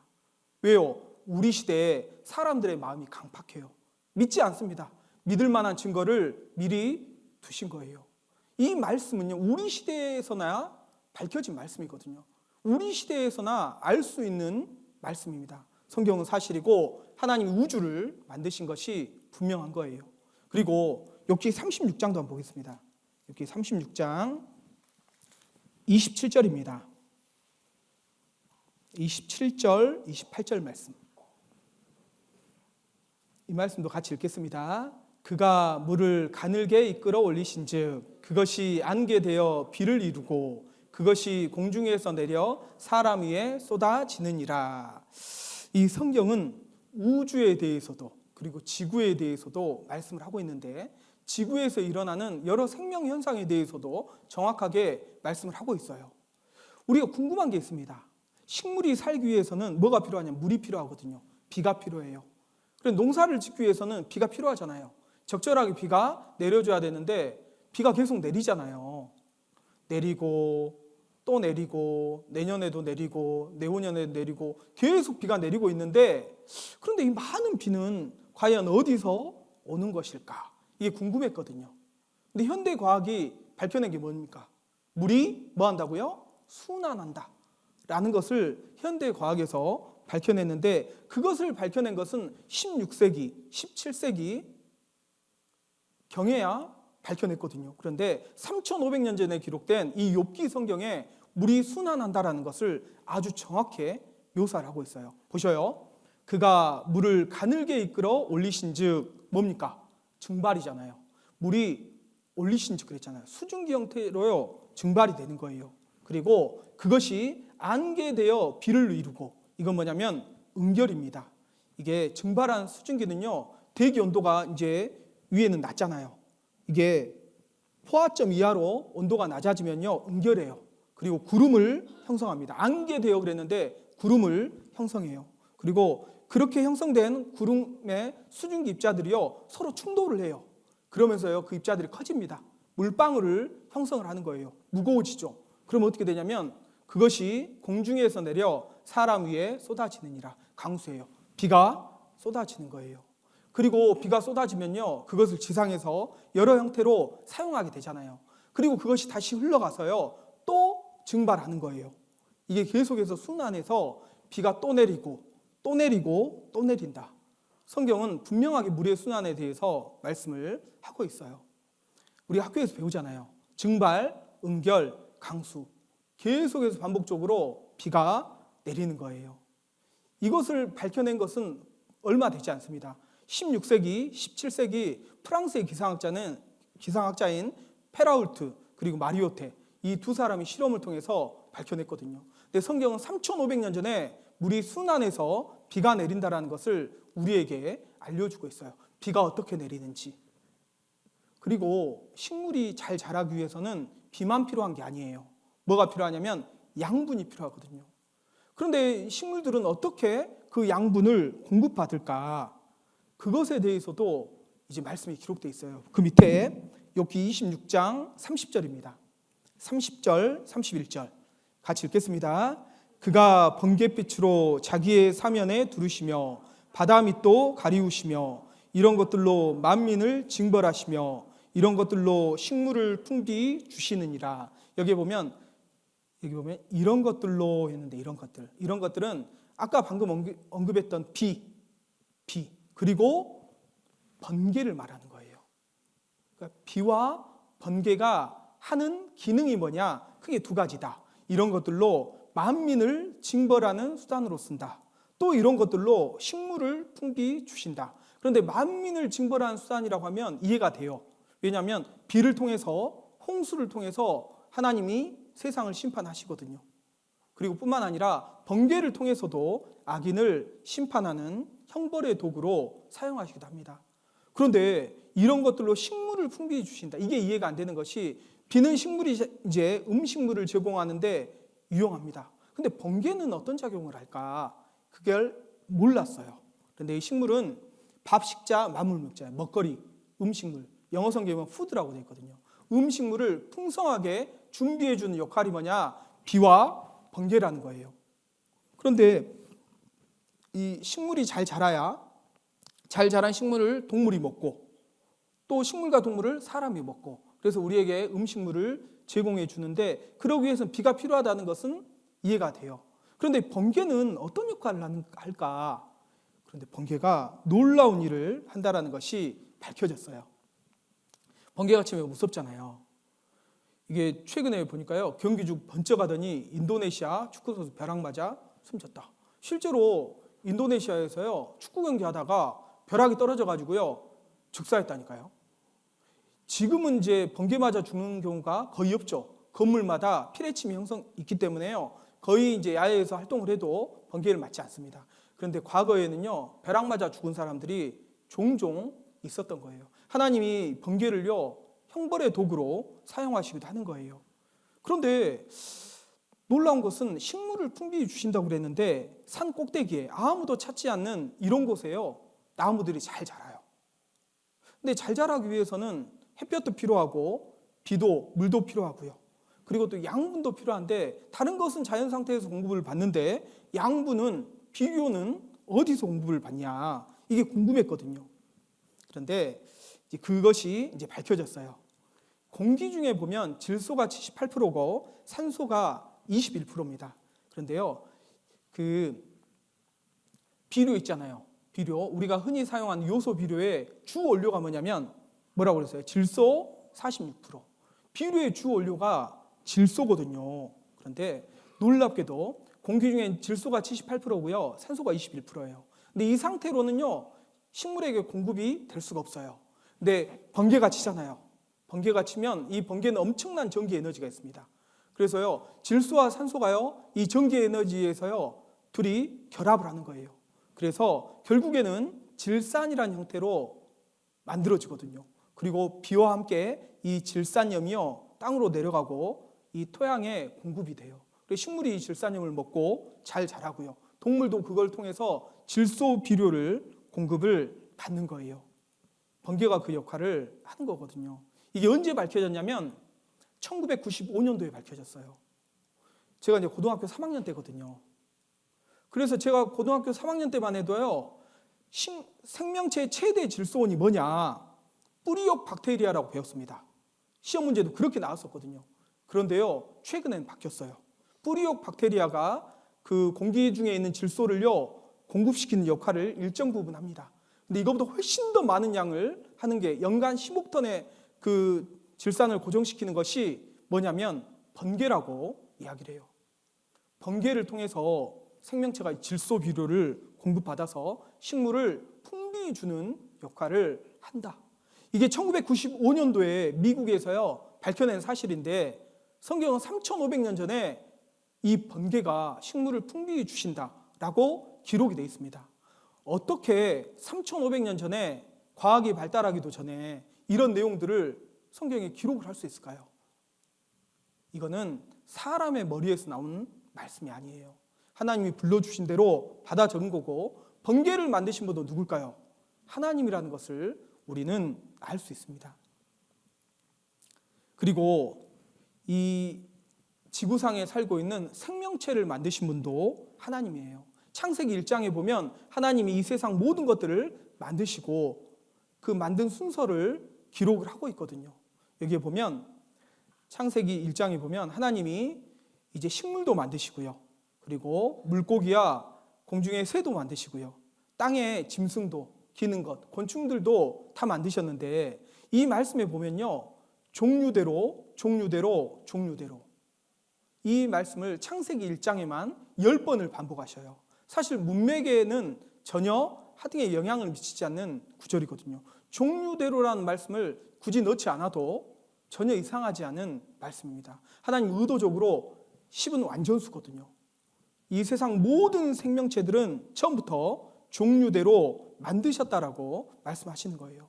하나님은 우연히 오랜 시간이 지나서 이 세상 만물이 진화된 게 아니다. 생명체는 하나님이 처음부터 각기 종류대로 만드셨다는 것을요 알려주려고 이 구절에 기록을 하고 있는 거예요. 그래서요 이제 만물을 보면 하나님이 종류대로 만드셨다. 생명체들을 보십시오. 정말 신기한 것들이 너무나 많이 있어요. 여러분 변신하는 새가 있다는 거 아셔요? 변신하는 새. 어떤 새냐면요 이 새거든요. 이 이름이 어깨거리 극락조라는 새예요. 근데 수컷이거든요. 수컷이 암컷에게 구애할 때 변신을 한대요. 처음에 큰 소리를 냅니다. 그리고요 암컷을 불러요. 암컷이 누가 부른가 하고 보겠죠. 그러면 암컷이 다가오면요 등에 검은 깃털을 이렇게 세웁니다. 그리고 가슴에 청록색 깃털을요 펼쳐요. 이 깔때기 모양으로 만드는 거예요. 그 다음에 깡충깡충 뛰면서요 춤을 춰요. 그래 이제 그 수컷이 이제 암컷에게 구애하는 그런 모습이거든요. 잠깐 볼게요.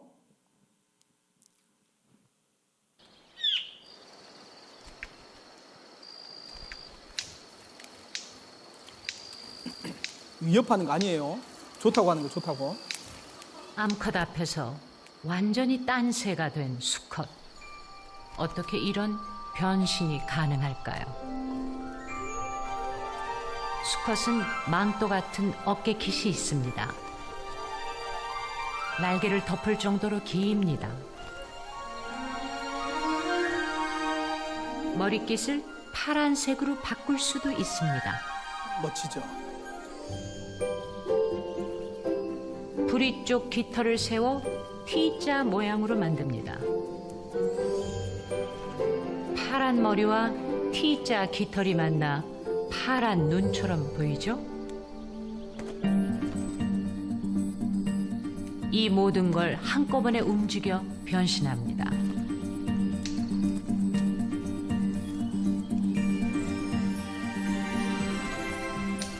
이게 다가 아닙니다. 박자를 맞춥니다.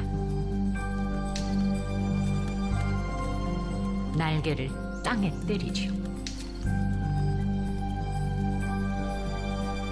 웃는 얼굴 춤, 어깨, 머리, 콧 등의 모든 근육에 힘을 주면서 날개까지 쓰는 춤입니다.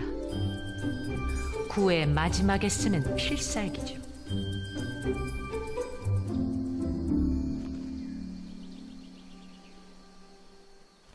네, 참 어떻게 참 힘겹게 구애를 하고 있는데요. 네, 이런 변신하는 새도 있습니다. 이 어깨거리 극락조에게 이런 능력을 부여하신 분이 누굴까요? 이게 진화가 됐을까요? 하나님이 처음부터 이 새는 이렇게 종류대로 만드신 겁니다, 여러분. 그리고 또 이 작품을 하나 가져왔어요. 여기가 지금 어디냐면 바닷속이거든요.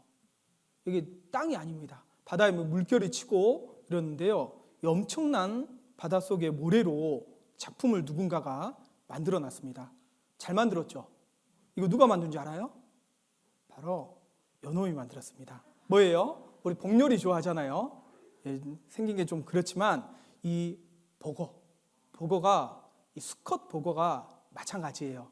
또 암컷에게 구애하기 위해서요. 그 지느러미만 이용해서 바닷속에서 이런 작품을 만든답니다. 잠깐 볼게요. 보거는 오직 지느러미만을 이용해서 작업을 하는데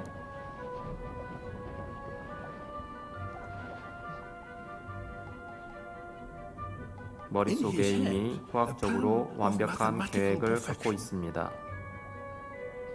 보거는 한순간도 쉬지 못하고 일주일 내내 24시간 일해야 합니다. 그렇지 않으면 해류에 의해서 작품이 다 망가질 테니까요.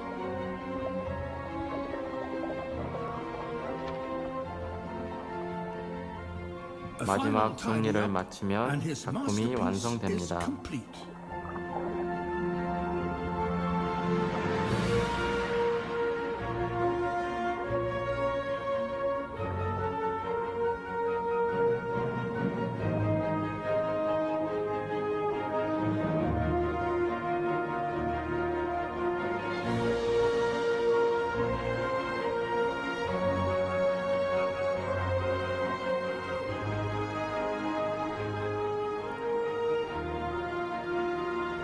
자연 어디에서도 이렇게 복잡하고 완벽한 건축물은 찾아볼 수 없습니다.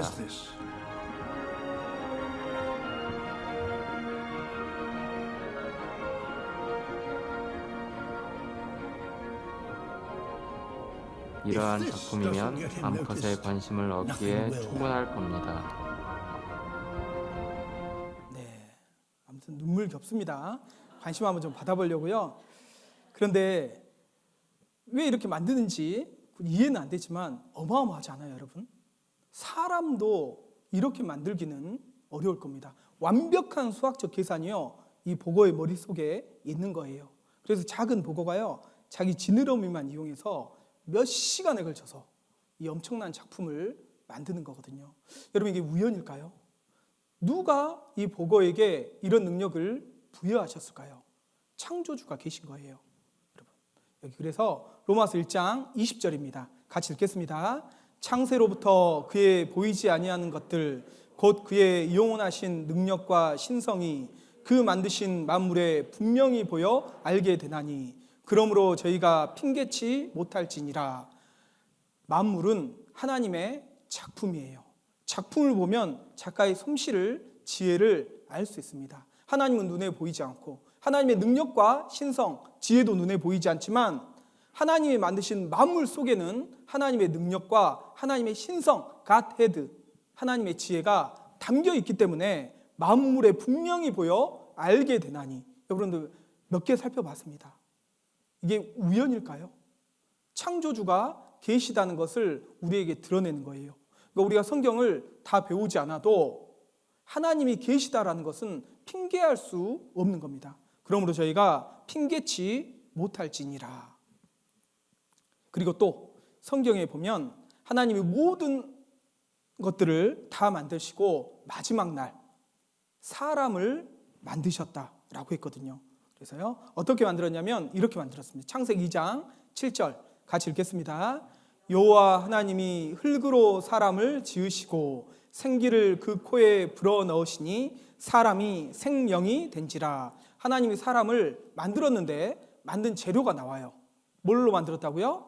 흙으로 만드셨다. 사람 몸은 흙으로 만드신 거예요. 그런데 이렇게 말씀하시면요, 이런 질문을 합니다. 어떻게 사람을 흙으로 만들 수 있냐? 흙 가지고 한번 만들어봐. 우리는 불가능하죠. 그런데 하나님은 흙이라는 재료를 통해서 사람을 만드신 것이 분명해요. 그걸 알 수 있는 게 뭐냐면 사람이 죽으면 땅에 묻잖아요. 시간이 지나면 한 줌의 흙으로 돌아갑니다. 이건 우리가 받아들여요. 근데 반대는 받아들이지 않아요. 사람이 죽으면 흙으로 가잖아요. 그것처럼 사람은 흙에서부터 나온 것이 분명하거든요. 그래서 인체를 구성하는 물질을 조사를 해봤어요. 놀랍게도 흙과 동일한 물질이라는 것이 밝혀졌습니다. 인체의 구성 성분을 화학적으로 분석해 본 결과 무엇과 같은 물질이라고요? 흙과 정확하게 같은 원소를 가진 물질이라는 사실이 밝혀진 거예요. 그러니까 사람이 죽으면 한 줌의 흙으로 돌아가는 것이 맞는 거예요. 흙의 특글로 사람을 창조했다. 구성 원소로 증명한다. 그래서요, 같은 흙을 가지고요, 여러 가지를 사람의 지혜에 따라서요, 만들 수 있는 거예요. 어린 아이들 찰흙을 가지고요, 이런 것들 만들잖아요. 그죠? 이 어린 아이의 작품이에요. 그런데 이 도자기 공은요, 동일한 흙을 가지고요, 아주 멋진 아름다운 도자기를 만들어내기도 합니다. 그리고요, 더 놀라운 것은 과학자들은요, 동일한 흙을 가지고 반도체까지도 만들어내요. 여러분, 반도체 있잖아요. 이 반도체의 주 원료가 어디서 나오냐면 모래에서부터 나옵니다. 이 모래에서 반도체 원료를 뽑아내거든요. 이 머리가 똑똑한 과학자들은 흙에서 반도체까지 만들어내요. 놀랍죠? 근데 더 놀라운 것은 하나님은요, 동일한 흙을 가지고 사람을 만드실 수 있는 분이에요. 내 생각에는 불가능해 보이지만 하나님은 가능하신 거잖아요. 하나님 흙으로 사람을 만드셨다. 그런데 문제는요, 우리 학교에서는 진화를 배워요. 이 세상이 창조된 것이 아니라 진화되었다라고 배웁니다. 이렇게 배우죠. 원숭이가 결국 사람이 되었다. 오랜 시간 우연히 겹쳐서 결국엔 사람이 되었다. 이 진화 계통도인데요, 학교에서 배우잖아요. 그래서 아메바가 이 고등 동물로 그리고 사람으로 진화가 되었다. 근데 이건 믿으셔요, 여러분? 이게 사실일까요? 거짓이에요. 여러분, 이 개구리 그 왕자 이야기 아시죠? 동화 개구리 왕자. 이 왕자가요, 마법에 걸린 겁니다. 그리고 개구리가 된 거예요. 근데 이 마법을 풀어줄 사람은 공주거든요. 이 공주가 이 개구리가 된 왕자에게 입맞춤을 했더니 어떻게 돼요? 왕자가 됐다. 이걸 바로 동화라고 하잖아요. 그런데 이렇게 퀴클리, 빨리 변하면 동화라고 하고요. 과학은 뭡니까? 이 결국 개구리에서 지금과 같은 사람이 되었다. 아메바에서 사람이 되었다. 원숭이에서 사람이 되었다. 오랜 시간, 슬로리, 천천히 되면 이건 과학이라고 이야기를 하는데 이건 과학이 아닌 거예요. 사실은 개구리 왕자 같은 말도 안 되는 동화와 같은 이야기일 뿐인 겁니다. 진화는 과학이 아니에요. 증거가 없습니다. 뿐만 아니라 과학이 발달하면 발달할수록 진화는 허구라는 것이 더욱 드러나고 있어요. 이 찰스 다윈이요, 종의 기원이라는 책을 썼는데 당시는 지식이 미비했습니다. 세포에 대한 지식도 없었어요. DNA 이런 지식이 있었을까요? 없었어요. 만약에 당시에 세포나 DNA에 대한 지식이 있었다면요, 결코 종의 기원이라는 이 책은 나올 수가 없었던 거거든요. 이렇게 얘기하잖아요. 첨단 현미경이 있었어도 다윈은 진화론을 폈을까? 그러지 못하죠. 사람과 원숭이는 생각만큼 비슷하지 않다. 생명의 설계도가 DNA인데요. 지금은 얼마나 이 가장 작은 부분까지도 다 밝혀내잖아요. 이 DNA가 다릅니다. 인간과 침팬지는요, 인간은 염색체 수가 23쌍이에요. 그런데 침팬지는 24쌍이거든요. 죽었다 깨어나도 침팬지는 인간이 된다 못 된다. 이게 염기서열 하나만 바뀌어도 생명체가 살 수가 없는 거거든요. 그러니까 원숭이는 결코 사람이 되지 못해요. 그리고 이제 원숭이가 사람이 되고 그러기 위해서는 중간 단계의 화석이 있어야 되는데 유인원이라고 그러잖아요. 그래서 원숭이가 사람이 된 사이에 유인원에 중간 단계 화석이 있다, 발견됐다라고 했는데 모두 다 조작이나 날조라는 것이 드러났어요. 그리고 확률적으로도 진화는 불가능합니다. DNA를 포함한 세포 한 개가 우연히 만들어진 확률이 어떻게 되냐면 좀 어려운데 10에 16만 7,626 승분의 1이다. 이게 무슨 말이냐면요, 일어날 수 없는 확률이라는 거예요. 절대 이 확률은 일어나지 않는다. 수학적으로 10의 50승분의 1은 절대 일어나지 않는다. 50승분의 1도 0으로 치부하거든요. 지구상에는 아무리 오랜 시간이 흘러도 일어날 수 없는 확률이다. 여러분, 로또 1등 맞을 확률이 얼마나 될까요? 1000만분의 1이에요. 대충. 그럼 10의 7승분의 1이거든요. 로또 1등. 그런데 이 세포 하나가 우연히 만들어질 확률은요, 로또 1등을 연속으로 몇 번 맞아야 되냐면 24,000번 맞아요. 24,000번. 로또 1등 평생 한 번 맞기 어렵잖아요. 근데 그거를 24번이 아니라 24,000번을 연속으로 계속 맞아야 세포 하나 겨우 우연히 실험실에서 그것도 생성되는 확률이거든요. 이 이야기는 가능하다, 불가능하다? 불가능하다. 생명체 출발점, 우연히 만들어진 확률이 있다, 없다? 없다. 그래서요, 콩 심은데 뭐 나요? 콩 나고 팥 심은데 팥 나는 겁니다. 우리 조상님들도 잘 알아요. 자연 법칙이거든요. 멘델의 유전 법칙이에요. 심은 대로 거두는 거예요. 온숭이 심으면 뭐 나오게 돼 있어요? 온숭이 100번, 10,000번 심어도 온숭이 나오게 돼 있어요. 사람 심으면 뭐 나와요? 사람 나오는 거예요. 온숭이 심었는데 사람 나온다는 얘기잖아요. 이거는 유전 법칙에 위배되는 겁니다. 자연 법칙에도요, 위배되는 거예요. 진화론은요. 연력학 제1법칙이 뭐예요? 에너지 보존의 법칙. 에너지의 총량은 항상 일정해야 되는데 어때요? 오랜 시간이 지나면서 진화가 됐다는 것은 고등생물로 만들어졌다. 에너지가 늘어났다는 건데 그건 에너지 보존 법칙에 위반되는 거예요. 연력학 제2법칙이 뭡니까? 엔트로피 증가의 법칙. 무질소도가 증가하는 거. 시간이 오래 가면 갈수록 점점 더 무질소도는 증가하기 마련이에요. 낡고 늙게 돼 있어요. 근데 진화론은요, 점점 시간이 오래될수록 더 고등생물로 진화된다. 이거잖아요. 법칙에 위배가 되는 겁니다. 있을 수가 없는 거예요. 그래서 우리가 학교에서 진화론을 배우지만 진화론은 과학 아니에요. 론입니다. 이론일 뿐이에요. 증거가 없다니까요. 그런데 창조는 증거가요, 넘쳐요. 하나님이 이 세상을 만드셨다는 증거가 넘칩니다. 우리가 배우지 않았기 때문에 몰랐을 뿐인 거예요. 그러면 나는 어디서 왔을까? 아까 이 말씀 찾았는데 어디서 왔냐면요, 주께서 하나님께로부터 왔다. 하나님이 나를 만드셨다. 어떻게 만드셨냐? 나의 모태에서, 어머니 뱃속에서부터 나를 조직했다. 나를 지으셨다라고 말씀하시고, 나를 지으심이 신묘막측하다. 너무나 기이하다. 너무나 신기하다. 여러분, 사람은요, 하나님이 만드신 만물 중에 걸작입니다. 걸작 중에 걸작이 여러분인 거예요. 사람은 공장에서 찍어내는 제품처럼 만드는 게 아닙니다. 하나님의 작품으로요, 엄마 뱃속에서 한 사람 한 사람 만드신 거예요. 그리고 사람 특별해요. 하나님의 형상대로 지으셨거든요. 이거 잠깐 볼게요.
이 우주에 지구는 먼지만한 존재도 아니에요.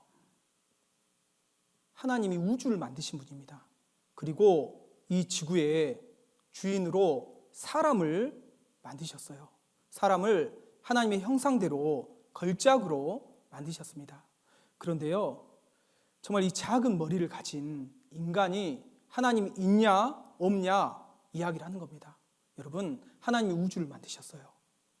지구를 만드셨습니다. 모든 생명체를 만드셨어요. 그리고 나를 만드셨습니다. 그리고 나를 만드셨는데 특별하게 만드셨어요. 창세기 1장 27절입니다. 같이 읽겠습니다. 하나님이 자기 형상 곧 하나님의 형상대로 사람을 창조하시되 남자와 여자를 창조하시고. 인간은 종류대로 만드신 게 아니에요. 인간은 하나님의 형상대로 만드셨다. 왜 인간이 존귀하냐면 하나님의 형상이기 때문이에요. 하나님의 형상이 뭘까요? 하나님이 인간처럼 생겼을까요? 아니에요. 하나님은 영이시니 영은 살과 뼈가 없다라고 했거든요. 하나님의 형상이라는 것은 인간은 하나님의 형상을 닮은 영적인 존재인 겁니다. 사람은 몸만 있는 게 아니에요, 여러분. 몸속에 하나님의 형상대로 지음받은 존귀한 영혼이 있는 겁니다. 진짜 내가 누구냐? 내 안에 있는 영혼인 겁니다. 이건 내 팔이에요. 이건 내 다리입니다. 이건 내 머리예요. 이건 내 눈이에요. 이건 내 코입니다. 나는 누굴까요? 내 속에 있는 영혼이 진짜 난 거예요. 사람의 구성을 보면 영과 혼과 몸으로 구성이 돼 있다. 그래서요, 사람은 몸이 있고요. 그리고 혼이 있습니다. 그리고 하나님의 형상을 닮은 부분인 영이라는 게 있어요. 각각의 욕구가 있죠. 몸도 욕구가 있고요. 혼도 마음도 욕구가 있습니다. 근데 몸과 혼의 욕구가 다 만족이 돼도 사람은 진정한 만족, 행복을 얻지 못해요. 그 이유가 뭘까요? 바로 하나님의 형상대로 지음받은 영이 있기 때문이에요. 영이 있다는 걸 우리가 어떻게 알 수 있냐? 영도 욕구라는 게 있습니다. 원하는 게 있어요. 그래서 크게 세 가지가 있습니다. 종교심이라는 게 있거든요. 신을 찾는 마음. 사람에겐, 여러분들 보셔요. 사람에겐 누구나요, 종교심이라는 게 있어요. 신을 찾는 마음이 있습니다. 문명이 들어가지 않는 미개인이라 할지라도요, 뭔가 종교를 만들고 신을 섬기는 마음이 있거든요. 이게 잠깐 보셔요. 이게 이제 남태평양의 한 부족이거든요. 부족인데요. 이 태평양 전쟁 당시에 미군이 일본군을 견제하기 위해서요, 여러 요충지 섬들에 주둔을 했어요. 그리고 주민들에게 식량도 나눠주고 여러 보급품들도 나눠줬습니다. 그리고 이제 전쟁 치르는 무기들이라든가 이런 것들을 훈련하는 모습이라든가 이런 것들을 주민들이 봤죠. 전쟁 후에요, 미군이 철수를 했습니다. 그리고 그 섬을 떠난 거죠. 근데 원주민들이요, 미군이 들어와서요, 전해줬던 것들이 있거든요. 신기한 것들, 음식도 새로운 것들 막 이렇게 주고, 보급품들도 막 이렇게 주고, 그리고 그들이 이제 비행기 타고 가버렸잖아요. 그런데 이 원주민들이요, 언젠가 그들이 다시 올 것이다 라고 믿고요, 미군들이 행했던 그 행동들을 본따서요, 종교의식을 삼은 거예요. 이게 뭐냐면요, 지금 제식훈련 하고 있는 걸 본따가지고 이것들이 똑같이 따라하는 거예요. 지금 봐봐요. 이거 다 이거 만들어가지고 자기들이 이거 봐보세요. 헬기도 자기들이 만들어가지고요, 다 이렇게 만들어서 종교의식을 이렇게 하거든요. 그러니까 인간에게는요, 종교심이라는 게 있다는 거예요. 그런데 하나님을 알지 못하기 때문에 인간이 여러 종교를 만들고 또 여러 신을 섬기지만 창조주가 아니기 때문에 진정한 행복을 얻을 수 없는 겁니다. 부모를 잃은 고아는요, 부모를 만나기 전에는 진정한 행복과 만족을 얻을 수 없는 거예요. 하나님을 떠난 인간은 창조주 하나님을 만나기 전에는 진정한 행복이 없는 거예요. 왜요? 영이 있기 때문에. 그래서 진정한 행복이 무엇일까? 인생의 궁극적인 목적이 무엇일까? 다 얻으려고 무언가를 따내려고 노력하지만 허무하거든요. 빈 공간이 있습니다. 그것은 인간에게 영적인 욕구가 있기 때문이에요. 종교심이라는 게 있어요. 그리고 또 인간에게는 양심이라는 게 있습니다. 발을 양자, 마음 심자. 하나님은 선하신 분이에요. 인간에게도 양심이라는 게 있습니다. 이 양심을 마음에 새긴 율법이다 그랬는데, 사람이요 양심이 있기 때문에 아무도 모르게 혼자 죄를 지어도요 양심의 가책을 받습니다. 죄책감을 느껴요. 여기 양심 없는 분 계셔요? 짐승은 양심 없어요. 손 들면 그분은 진짜 양심 없는 분이에요. 네. 양심 없는 분 없잖아요. 이 양심을 누가 넣어줬을까? 나보다 더 인격이 높은 분이에요. 하나님이 이 양심을 우리 속에 넣어주신 겁니다. 그래서 아무도 모르게 나 혼자 죄를 지어도요 양심은 송사합니다. 너무 억울한 일이 있어요. 양심은 변명하는 거예요. 너 그러지 않았잖아. 양심이 있거든요. 그래서 양심이 있기 때문에 죄 문제를 해결하지 않으면 사람에게는 진정한 행복, 만족은 없습니다. 그리고 또 사람에게 있는 마음이 뭐냐면 영혼을 사모하는 마음이에요. 전도 3장 11절을 같이 읽겠습니다. 하나님이 모든 것을 지으시되 때를 따라 아름답게 하셨고 또 사람에게 영혼을 사모하는 마음을 주셨느니라. 사람에게 영혼을 사모하는 마음을 주셨다. 잠깐 이 할아버지 한번 잠깐 볼게요. 아버지께서는 103세랍니다. 우와, 살아계신 거예요. 지금. 그리고 입버릇처럼 얼른 죽고 싶다. 아니 웃으면 안 되는데. 죄송합니다. 죄송합니다. 얼른 죽고 싶어. 더 살아 못 하겠냐? 말씀하신답니다. 100살이 넘어 사는 건 죄 짓는 거라면서요. 그냥 눈 감고 있다가 꼴까닥 죽었으면 좋겠다. 아침에 일어날 때마다 눈이 떠지면 아이고 오늘도 살았구나 하고 탄식을 한다. 내가 얼른 죽고 싶다. 그러던 어느 날 할아버지께서 갑자기 몸 좋은 누우셨어요. 연수에도 있으셨고 상태가 유중했어요. 가족들도 마음의 준비를 했어요. 기적처럼 상태가 호전되더니 털고 일어나셨어요. 그런데 깨어나신 할아버지가 하신 첫마디, 진짜 죽을 뻔했네. 아유 나 죽을 뻔했네. 네. 아이고 죽고 싶다 하지만 속마음은요 진짜 죽을 뻔했네 그러시잖아요. 103세 된 할아버지도 그러거든요. 사람이 기껏해야 100살 뭐 그 정도 살 뿐인데 사람 마음속에는 영원히 살고 싶은 마음이 있어요. 그 마음이 있다는 것은 영원한 세계가 있다라는 반증이에요. 하나님이 어떤 인간에게 욕구를 주셨을 때는 그 욕구를 충족시킬 대상도 분명히 준비하시거든요. 영혼을 사모하는 마음이 있다는 것은 영원한 세계가 있다라는 반증인 거예요. 하나님은 영원하신 분이거든요. 그리고 하나님은 인간에게 주시고자 하는 게 뭐냐면 영원한 생명인 겁니다. 여러분 이 성경 강연회를 하는 목적도 영원한 생명을 여러분에게 주시고자 하는 거예요. 그래서 영생을 얻지 않으면 인간은 진정한 만족, 행복이 없는 겁니다. 그래서요 사람에게는 영이 있어요. 하나님 형상대로 지음받은. 그래서 돈, 출세, 성공, 명예, 쾌락, 친구로도 채워지지 않는 빈 공간이 있다. 그 모든 걸 다 얻는다 할지라도 빈 공간이 있게 마련인 겁니다. 영의 욕구를 채우지 못했기 때문에, 종교심이 있기 때문에 하나님을 만나야 돼요. 양심이 있기 때문에 죄 문제를 해결받아야 됩니다. 영혼을 사모하는 마음이 있기 때문에 영원한 생명을 얻지 못하면 진정한 행복을 얻지 못하는 거예요.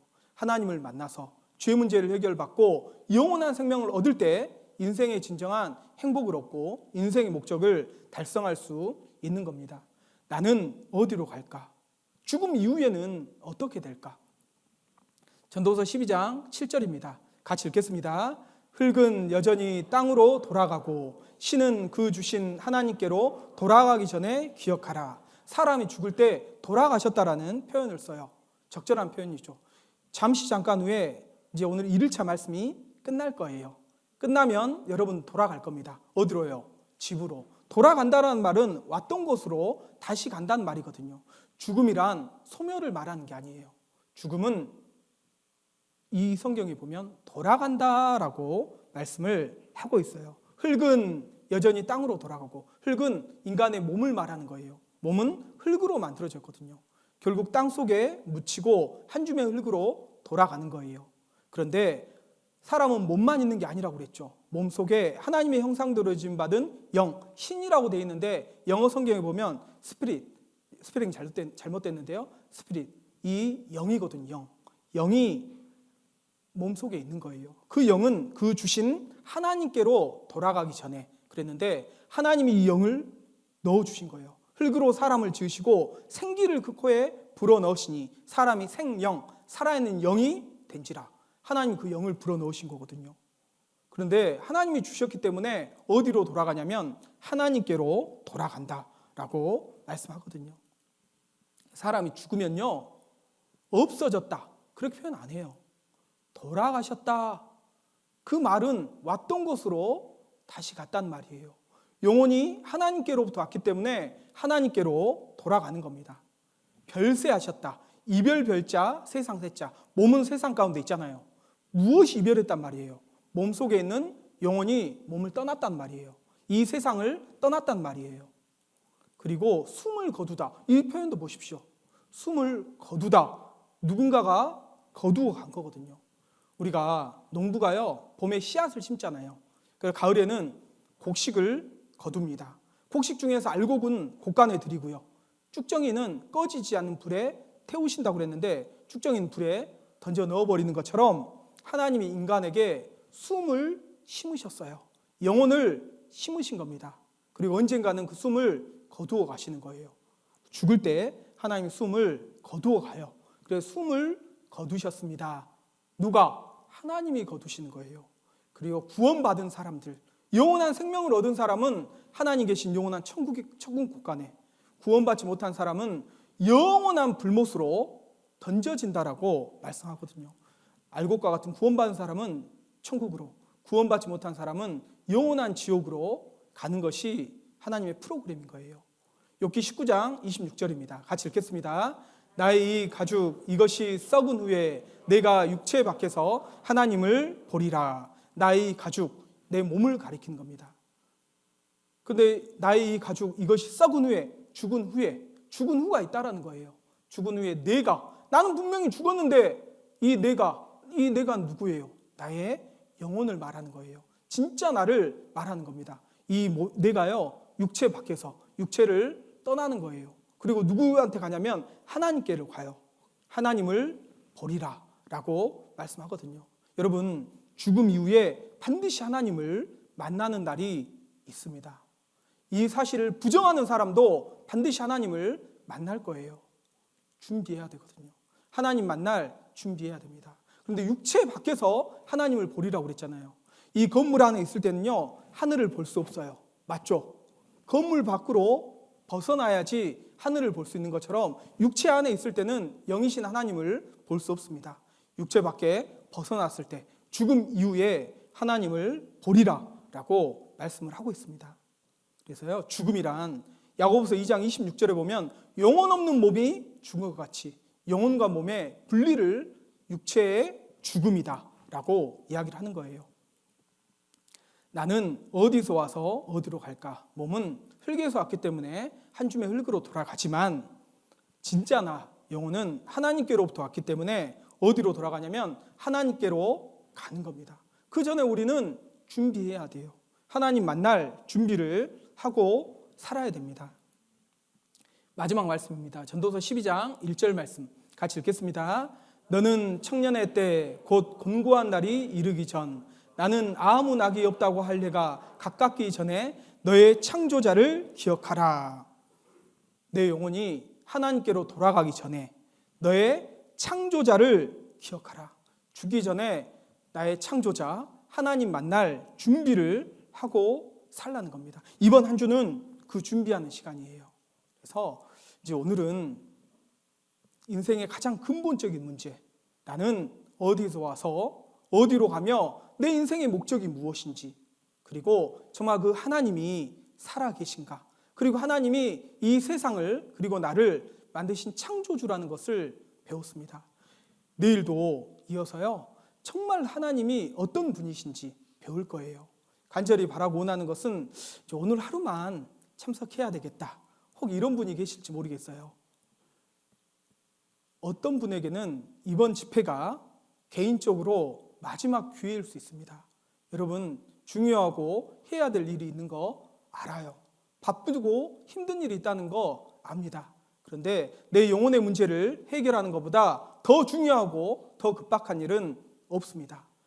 어떤 일이 있더라도 내일 모두 함께 참여했으면 좋겠습니다. 같이 기도하고 마치겠습니다. 살아계신 하나님 아버지, 참으로 감사를 드립니다. 하나님을 알지 못했던 저희들, 성경 말씀을 통해서 하나님이 참으로 살아계신 것을 조금씩 알게 해주심을 감사드립니다. 또한 하나님께서 우리에게 좋은 것을, 영원한 생명을 주시고자 한다는 것도 배웠습니다. 함께 참여하고 기도하는 모든 분들 끝까지 이 말씀 앞에 나올 수 있도록, 그로 말미암아 하나님이 주시는 영생의 축복을 모두가 얻기를 간절히 바라고 오나옵니다. 돌아가는 발걸음도 지켜주시기를 오나오며 저희를 언제나 사랑하시는 예수님의 이름으로 감사하며 기도드렸습니다. 아멘.